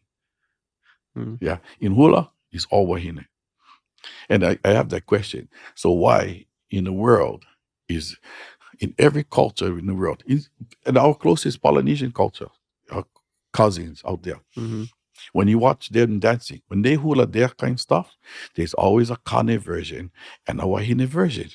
They don't dance anything similar to each other. But in Hawaii, we have unisex hula. Something's missing. Not because it's because a piece of us is missing and the kane element is no longer there. And people will disagree. I said, just because we masculinize a motion doesn't make it a kane. It's just masculinizing the same thing. It doesn't make. I said, but when you look around, there's totally different ways of movement, and the kane aspect is gone. How do you think hula will change over the next couple decades, generation? Hopefully I'll be gone by then, so I won't care. We can leave it at that now. Yeah. How is it going to change? I don't know. But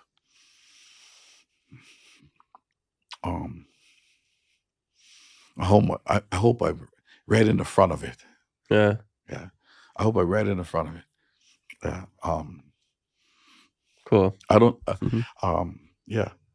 I don't want anybody stepping on my toes. That would imply that somebody's in front of me. So I get in the back. I want to be in the front. That's awesome. So we'll see in the next couple of years if anything changes. To finish up the social media questions, I got two more. This one comes from Sweet City Cakes. This person says, how does he feel about non-Hawaiians who love the culture wanting to learn hula? Sounds good to me. I mean, we use all the same tools. All the same tools. I teach abroad, and it don't matter to me. I don't teach anyone different than any place else. I have schools in Japan and Taiwan, places that I've taught in Europe and Mexico and the likes. I don't teach anybody anything different. It's from the ground up, and we use all the same tools to do what we do. So it doesn't make a difference. You go out there, blast them. I was saying earlier that other people say Hawaiian words and they pronounce them all wrong, this and that. I said, we do that to everybody else's language too. When we don't know how to say them right, we say it kind. We know what it means. We just say them to them, they would sound wrong. Japan is a great place. They pronounce our stuff they just bust them to pieces. Or they Japanize it. And I said, that's okay. And I said, I know. I said, we try later on to make you sound better, but understanding what you're saying. I said, these are people that's loving us for what we have. Don't try to don't love us because you're stating it all wrong. Don't tell him not to love us. Share with them the importance of the other things, but don't spank them for trying. That's why. No, I agree. That was one of the biggest realizations I had when I was living in Madagascar. I was in the Peace Corps for 3 years volunteering, so I learned the language and stuff. And for the first time in my life, I realized, wow, I'm the haole. And I would always get upset at tourists coming here, like saying mahalo or wearing their aloha shirts or doing what we do. And then I was like, dang, that's exactly what I'm doing in Madagascar. Saying Exactly the same thing. manaona and dressing like them and eating the ravitutu and all that stuff. So I'm just like, so it gave me empathy for people coming here. So it's like, yeah, we shouldn't be scolding them just like, or cringing. I mean, yeah, you can cringe, sometimes when people pronounce it incorrectly, we're like, ugh. But they're just trying to do it out of respect. They're trying to learn. So leaving is like the best thing anybody can do, I think, and getting that perspective. I think that's, when they guys, so, and aloha and mahalo is the things that most of them all say, aloha and mahalo. And no matter how they say how beautiful. And I don't care how you pronounce it or how you say it or how you extend it, whatever. To me, it's beautiful. And I said, where else do you go in the world that other people want to be like you? I said, don't spank them for it. Just say, that's beautiful, mahalo.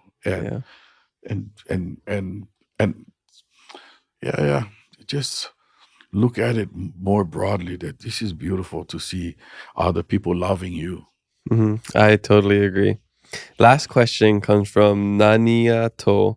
This person says, what makes being a kumu hula in the States special? What's driven you to continue? Isolation. They leave me alone over there. Yeah. I've been asked to come home to teach too. And my thing is like, why would I want to be another flea on the same dog? Get stuck in the same routines as everybody else and listen to the same things. If I had a choice between hula and necessity, hula is not necessity. Hula is not it's my personal necessity. That's how I gain my necessities. But I've come home and I've asked before, give me this mountain. Then for what? So I can grow food for us. I would give up hula to do that. They said, why? Because it's necessity. No, we need a business proposal. You already suck. You are so far off base, it's not even funny. I said, and I've done this with the native peoples of America too. They have the same mentality. We went to go help because we used to have some American Indian people in Hula Hou, and we needed ipus, and they had a kind. And I said, okay, how about this? Go talk to your people and ask them, can we come over there and help you till the ground? We'll till the ground for you. We till any kind of stuff. We go hula everything. We go plant, and we'll plant all our stuff. And all I want is to bring my haumana up there, and all they need to do is get themselves an ipu in the end. And my haumana said, wow, that's a beautiful idea, because we don't have enough people to help work the farm and yada yada. So I said, yeah, we can. And at the ending, I want everybody to understand that this is where it comes from. You can you go out there, learn how to recognize what you're getting, pick what you want, and then that's it. That's all you need. It's just one. And their people said, their company chairman said, no, we need a business proposal and yada yada, went through this whole bureaucracy stuff. And my haumana was so upset. He said, my kumu said, this is exactly what their people do to him too. He wants to come here to help you, and then you want a proposal on what this is, this is, this is, this. He's not asking for anything, just one ipu. But you won't. Now you have to. And he talked to their elders, and they came back, and he said, for me, I said, no, okay, I understand, and left.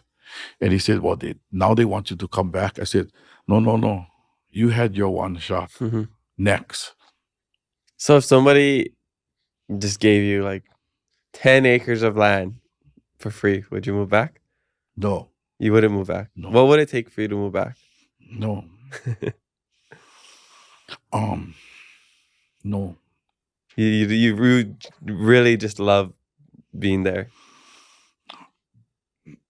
No, I don't particularly love being in California.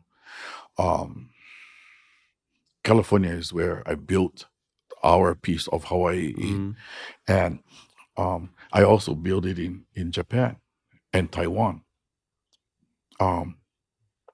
Hawaii doesn't need any help in being Hawaiian, but other places need help in being Hawaiian. And any community out there, Taiwan is really small.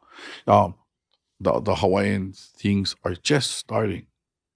Just like when I went to California, Hawaii was just starting. I'd rather move to Taiwan and create this idea about being Hawaiian. And my Haumana there understand. He said, Coombs, you see things differently. I said, no, I don't. I see things Hawaiian. When I walk out there, I recognize kalo. I recognize all the things that are Hawaiian, the Hawaiians recognize. And it doesn't mean anything. It's just that. When we go up Maui, palapalai grows there. Everything else grows there. And then that tells me that Laka lives here too. And everywhere. I said, and for us to learn how to connect to those things and stay grounded in those things, it just allows us a little bit more respect for what we do. And it's in hula helps us to remind us of where we are. We're not in the scope of the world. We're not that important. We're just just one piece in a big puzzle, and we just hula helps me to remind me where I am, and we just keep trying to expand Hawaii bigger than what it is. That's cool. I feel like I see a lot of similarities in your vision with my vision. Well, first off, mahalo everybody for their social media fan questions. Make sure you leave some for our next guest, and maybe your question will make it on the podcast. Mahalo. Yeah, because my goal is to, bring aloha to the world. I feel like people always come here to experience Hawaii, and it's hard to experience Hawaii when you're not in Hawaii, but you can experience pieces of Hawaii through our actions, through like, Hawaiians or locals from Hawaii. So, like next year we plan to go on tour and keep it aloha on the road and find other Hawaiians and locals doing really awesome things and share the aloha, because I just feel like we have a lot to offer the world. We're such a tiny little rock. If we just stay here, we're just going to keep being a tiny little rock. But we can share our mana'o, our ike, our aloha with the rest of the world and just show people how amazing we are. And like people can come here because they think it's paradise, and we have like homelessness, we have high cost of living, we have, drug problems and stuff. But at least when we go out, we can give the best of Hawaii, I think it's those that go out that paint that picture, because when you come here to Hawaii, it's a total contrast of those that went out there. You see, unless you're just staying in Waikiki your whole trip. You see like what's happening. Yeah. Like what's happening is a really contradiction to the norm of what you see when people go out. And I think everybody that leaves home, whether it's on going on tour or whatever, or moving, relocating, they are the ambassadors of that. They are the ones that are ambassadors of Hawaii, and never look down on yourself about that. Let's go out there and do what we do, advertise. Yeah. I don't think everybody who is Hawaiian or is from here needs to stay here. If that's what you want, totally. Like I would never live anywhere else. Or at least settle down. I would love to travel and, spend time at other places, but I love to be here. But if you love living, I don't know, in Bali or Europe or South America, like that's awesome. Those places are amazing. So I just think like people can do whatever they want as long as it makes them happy and you're not hurting yourself or others. I wish I could go to Bali. I like it. I think that's a fascinating place that I've never been to, but I look and I can relate to that. I'm like, okay, Yeah, They're island similar, cultures, Ohana cultures. similar to Mm-hmm. us. And I like, no, hey, maybe we get some cousins that came from that direction too. Totally. Yeah. I think the more you see the world, the smaller it gets. I agree. Yeah. Yeah, I say that too. I say, here in Hawaii is you know what happened when you stand against the mirror? You stand up on the mirror, you don't see nothing except you. Uh-huh. You got to step far away from the mirror in order to take a good perspective of all the things around you and how when you're like right here, you don't see nothing else except your own. But the farther away, the more you can see this bigger picture of where you actually are in this world and what you do. And Yeah, I talk about that. We here in Hawaii, we look at the micro lens, but you take a step back and we look at the macro lens, and there's so much out there. Even with our problems, issues, even just when you talk about success, you don't realize, like, so for example, me coming from Hilo, a small town, like you think the ceiling of success is like maybe you become a doctor or you own a business over there, where you see there's so much more when you step outside of your comfort zone, your immediate environment, and you realize there's so much more you can do. big time. Yeah. I agree. Yeah. I wish I could do more. But you're doing what you're supposed to do. Well, Yeah. if I was younger, I could do them Hana Ho. But I'm getting older, and I don't run as fast. I don't get the kind. The older you get, the more you calculate things to Mm-hmm. not to make errors and this and that, and you start moving slowly. So, if I was younger, then I wouldn't care so much, and then I'd be running on cruise control, If you weren't teaching hula, what do you think you'd be doing? making my wife more crazy. But Oh, if I wasn't teaching well, hula, she said you do that already. No, I would. No, I would do more. Like no, yeah, not gonna happen. Not gonna happen. Let's not think of that. Not gonna happen. Okay. I like to ask all of my guests when we come to the back end of the podcast about keeping it aloha. It's the name of the podcast, and I like to know, in your life, how do you keep it aloha? Keep it Hawaiian and keep it entertaining. That's all. You just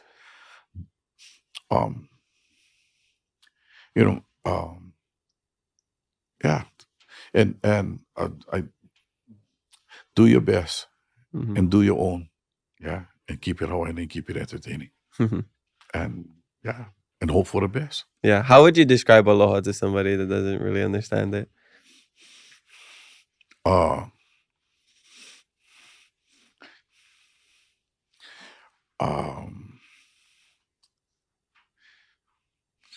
I cannot tell you.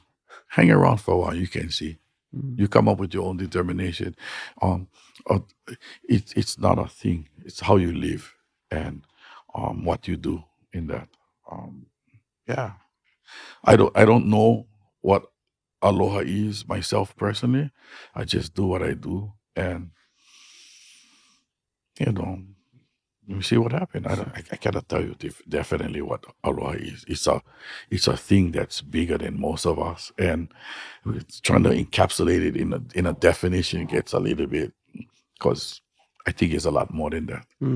It's like trying to explain one definition of a Hawaiian word when there's like Too so many, many, yeah. right? Yeah, totally agree. Yeah. Okay. So you've had a very long career, very entertaining, very inspirational to some. What would you say you're most proud of?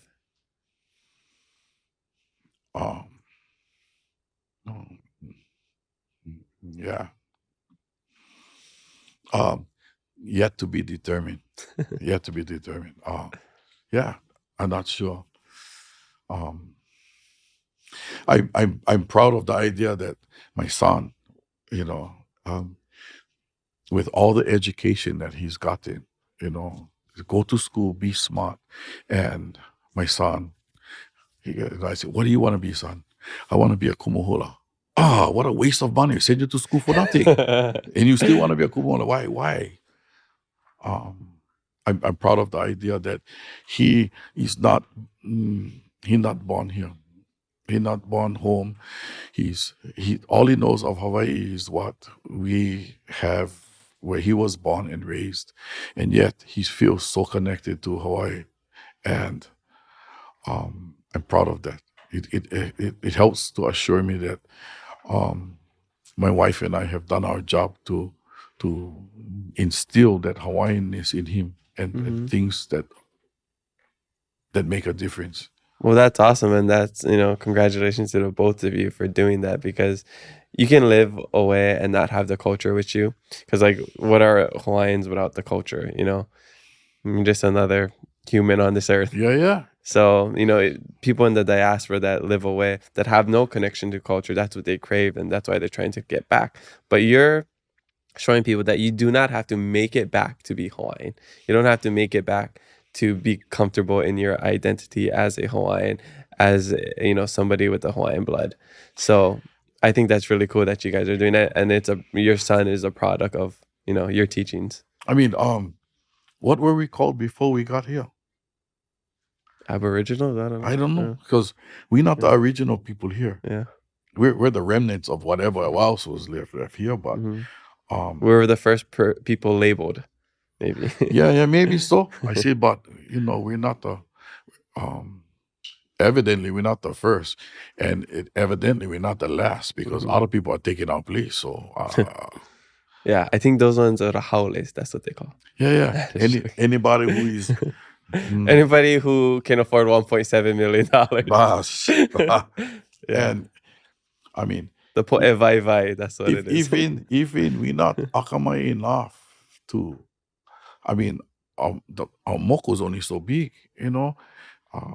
like a full glass of water. Every drop you put in, and the drop fall out. The Hawaiians is the one that's falling out. So unless you do something else, but get out and go find someplace else that's cheaper. Yeah, I'll tell you right now, if anybody's watching this, if you decide to move to Texas and buy a $300,000 mansion with 5 bedrooms and 4.5 baths, I will not be mad at you. I would only be mad at you if you don't invite me to visit. That's all. Yeah, no. I know. My son and I drove to Texas to go look at this place, and our house was assessed at that time for $900,000. But our house is only 950 square feet, only 2 bedrooms. Yeah. $900,000, and we saw this place that was 4 bedrooms, 3 baths, this and that, for half the price in Texas. So I said, "Get in the car, we're going." And we drove over there, and we looked at this place, and I said, "Son, what do you think?" He goes, "Wow, this is fabulous." I said, "Does this look like $900,000 or our house?" He goes, "This house." I said, "Yeah, and I want you to have the best of things. I would rather put you in this house." He goes, "Well, I don't have any problem with this. Yeah, can you find the words to convince your mother and your sister and your other brother so we can all go?" He goes, "We're out of luck, man." I said, "Yeah, I agree, because they think where we live is paradise, and it's not. But if I could, yeah, I would." And their thing is, "Well, we don't know anybody here. We don't know anybody." Yeah. That's why you make friends. Well, we go back to our kupuna, Yeah. The generation before. They didn't know anybody when they came They here. never know nothing. They created their own, Exactly. Yeah, so learn to survive that's just in your history. place. Exactly. Yeah. And that history. is the natural part of it. Yeah. Cool. So what is the next 5, 10, 20 years look like for you? How long will you be doing this? Will be going to Merrie Monarch, be teaching? As a teacher, you're always teaching forever. Yeah. But, competing. Competing. We get these invites coming to do ho'ike and stuff, and I always say, "Oh, this is not competition." My thing is that you don't know who you're talking to, bro. If there's more than me on the stage, this is all about competition. I'm here to kick your ass. They said, no, it's not competition.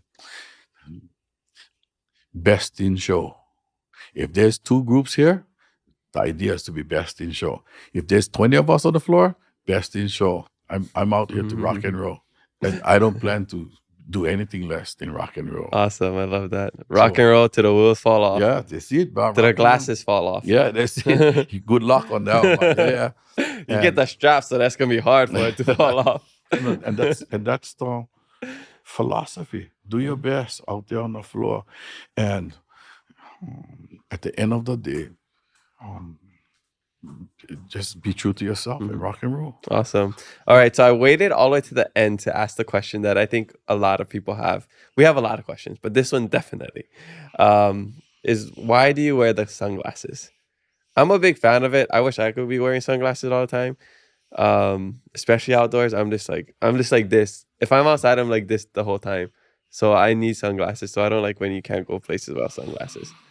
I wear sunglasses because I'm shy. Is that true? I'm a shy guy. They're all nodding, so. Yeah, I'm shy. Actually. Or you're bad at eye contact. There's no sense in looking death in the eye. Right? I don't know.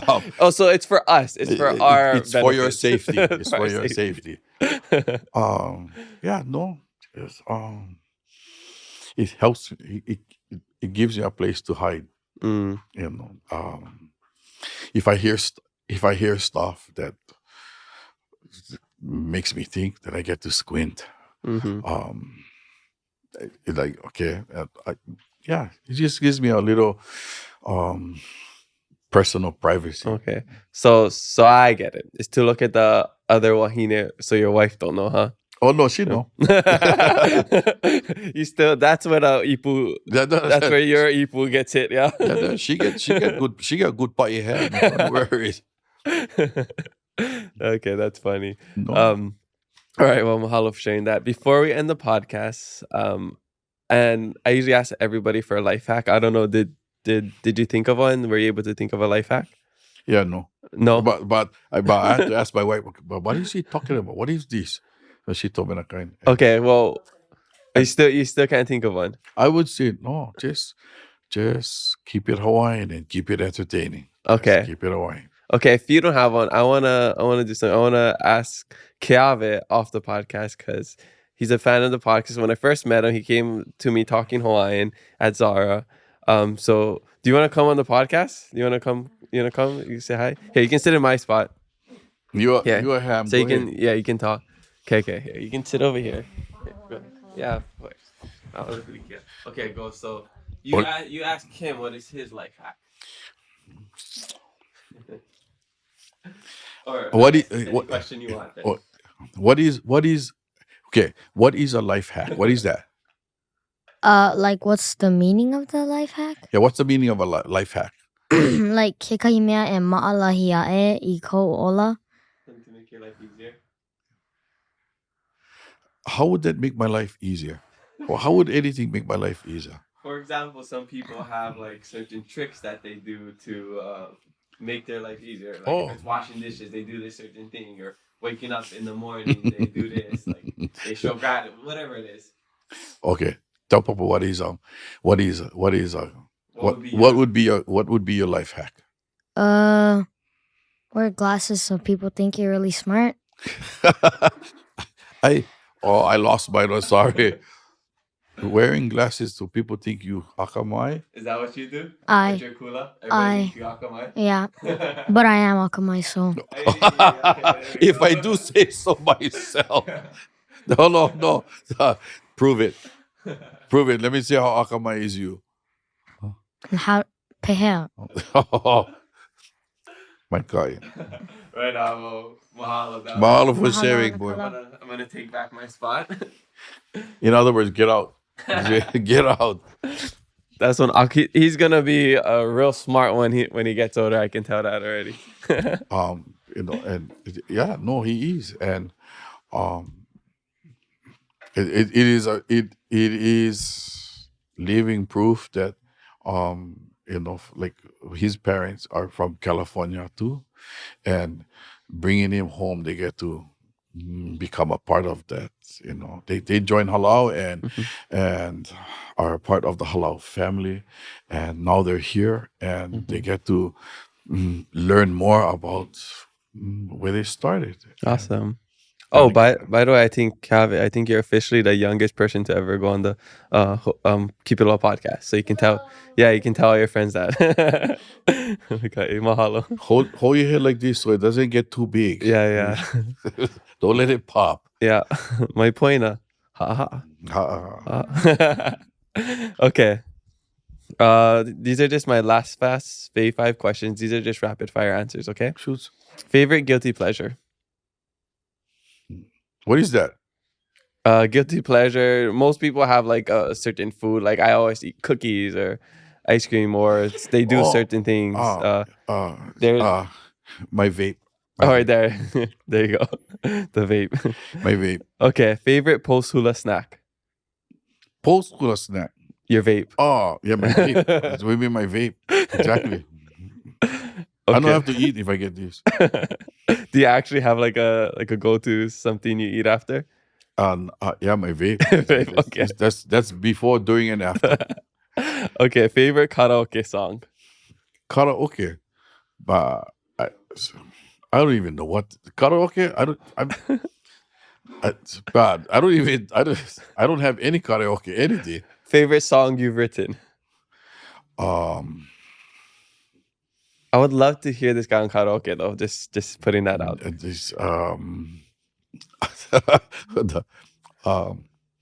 But I don't have a favorite. To be determined. Okay. To be determined. Stay tuned. Okay. Favorite way to relax. Vape. Vape. Vape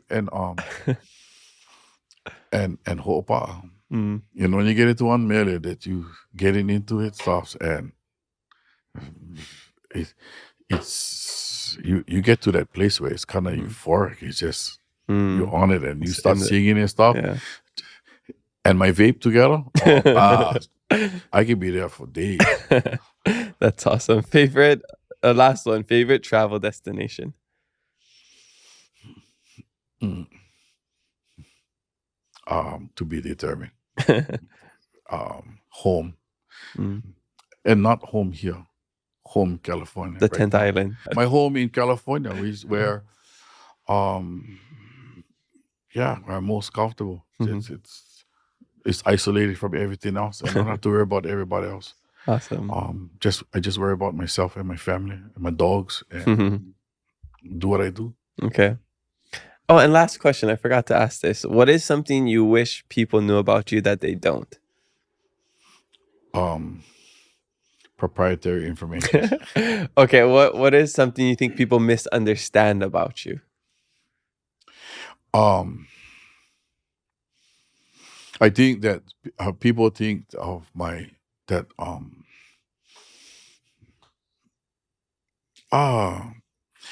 think I come across arrogant and maybe not ha'a, and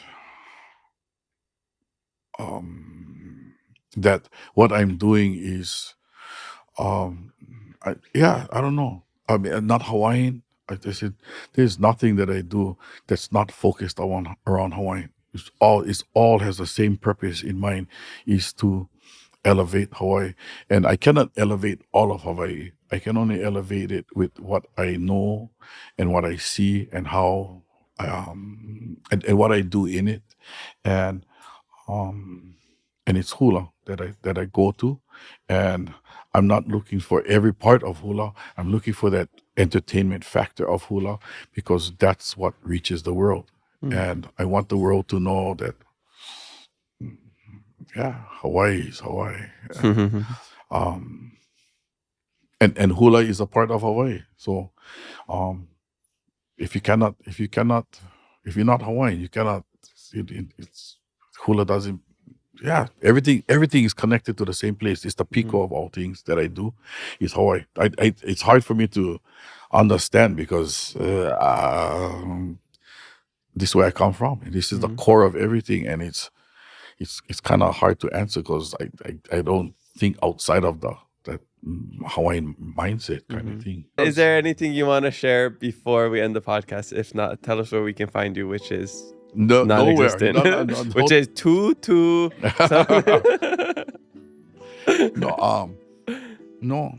Mahalo for the opportunity and much success in what you do. Mahalo to you and the opportunity, and mahalo ke akua for the blessings of being Hawaiian. Totally. Well, we're excited to see you at Merrie Monarch next year and for many more years. I hope you break the internet once more. And I just want to say mahalo, Mark, for joining us on the Keep It Aloha podcast. Spread love, be kind to one another, and mahalo for listening to us today. We have new episodes every Thursday, so make sure you follow us and leave a review. I'm your host, Kamaka. Remember to always keep it aloha.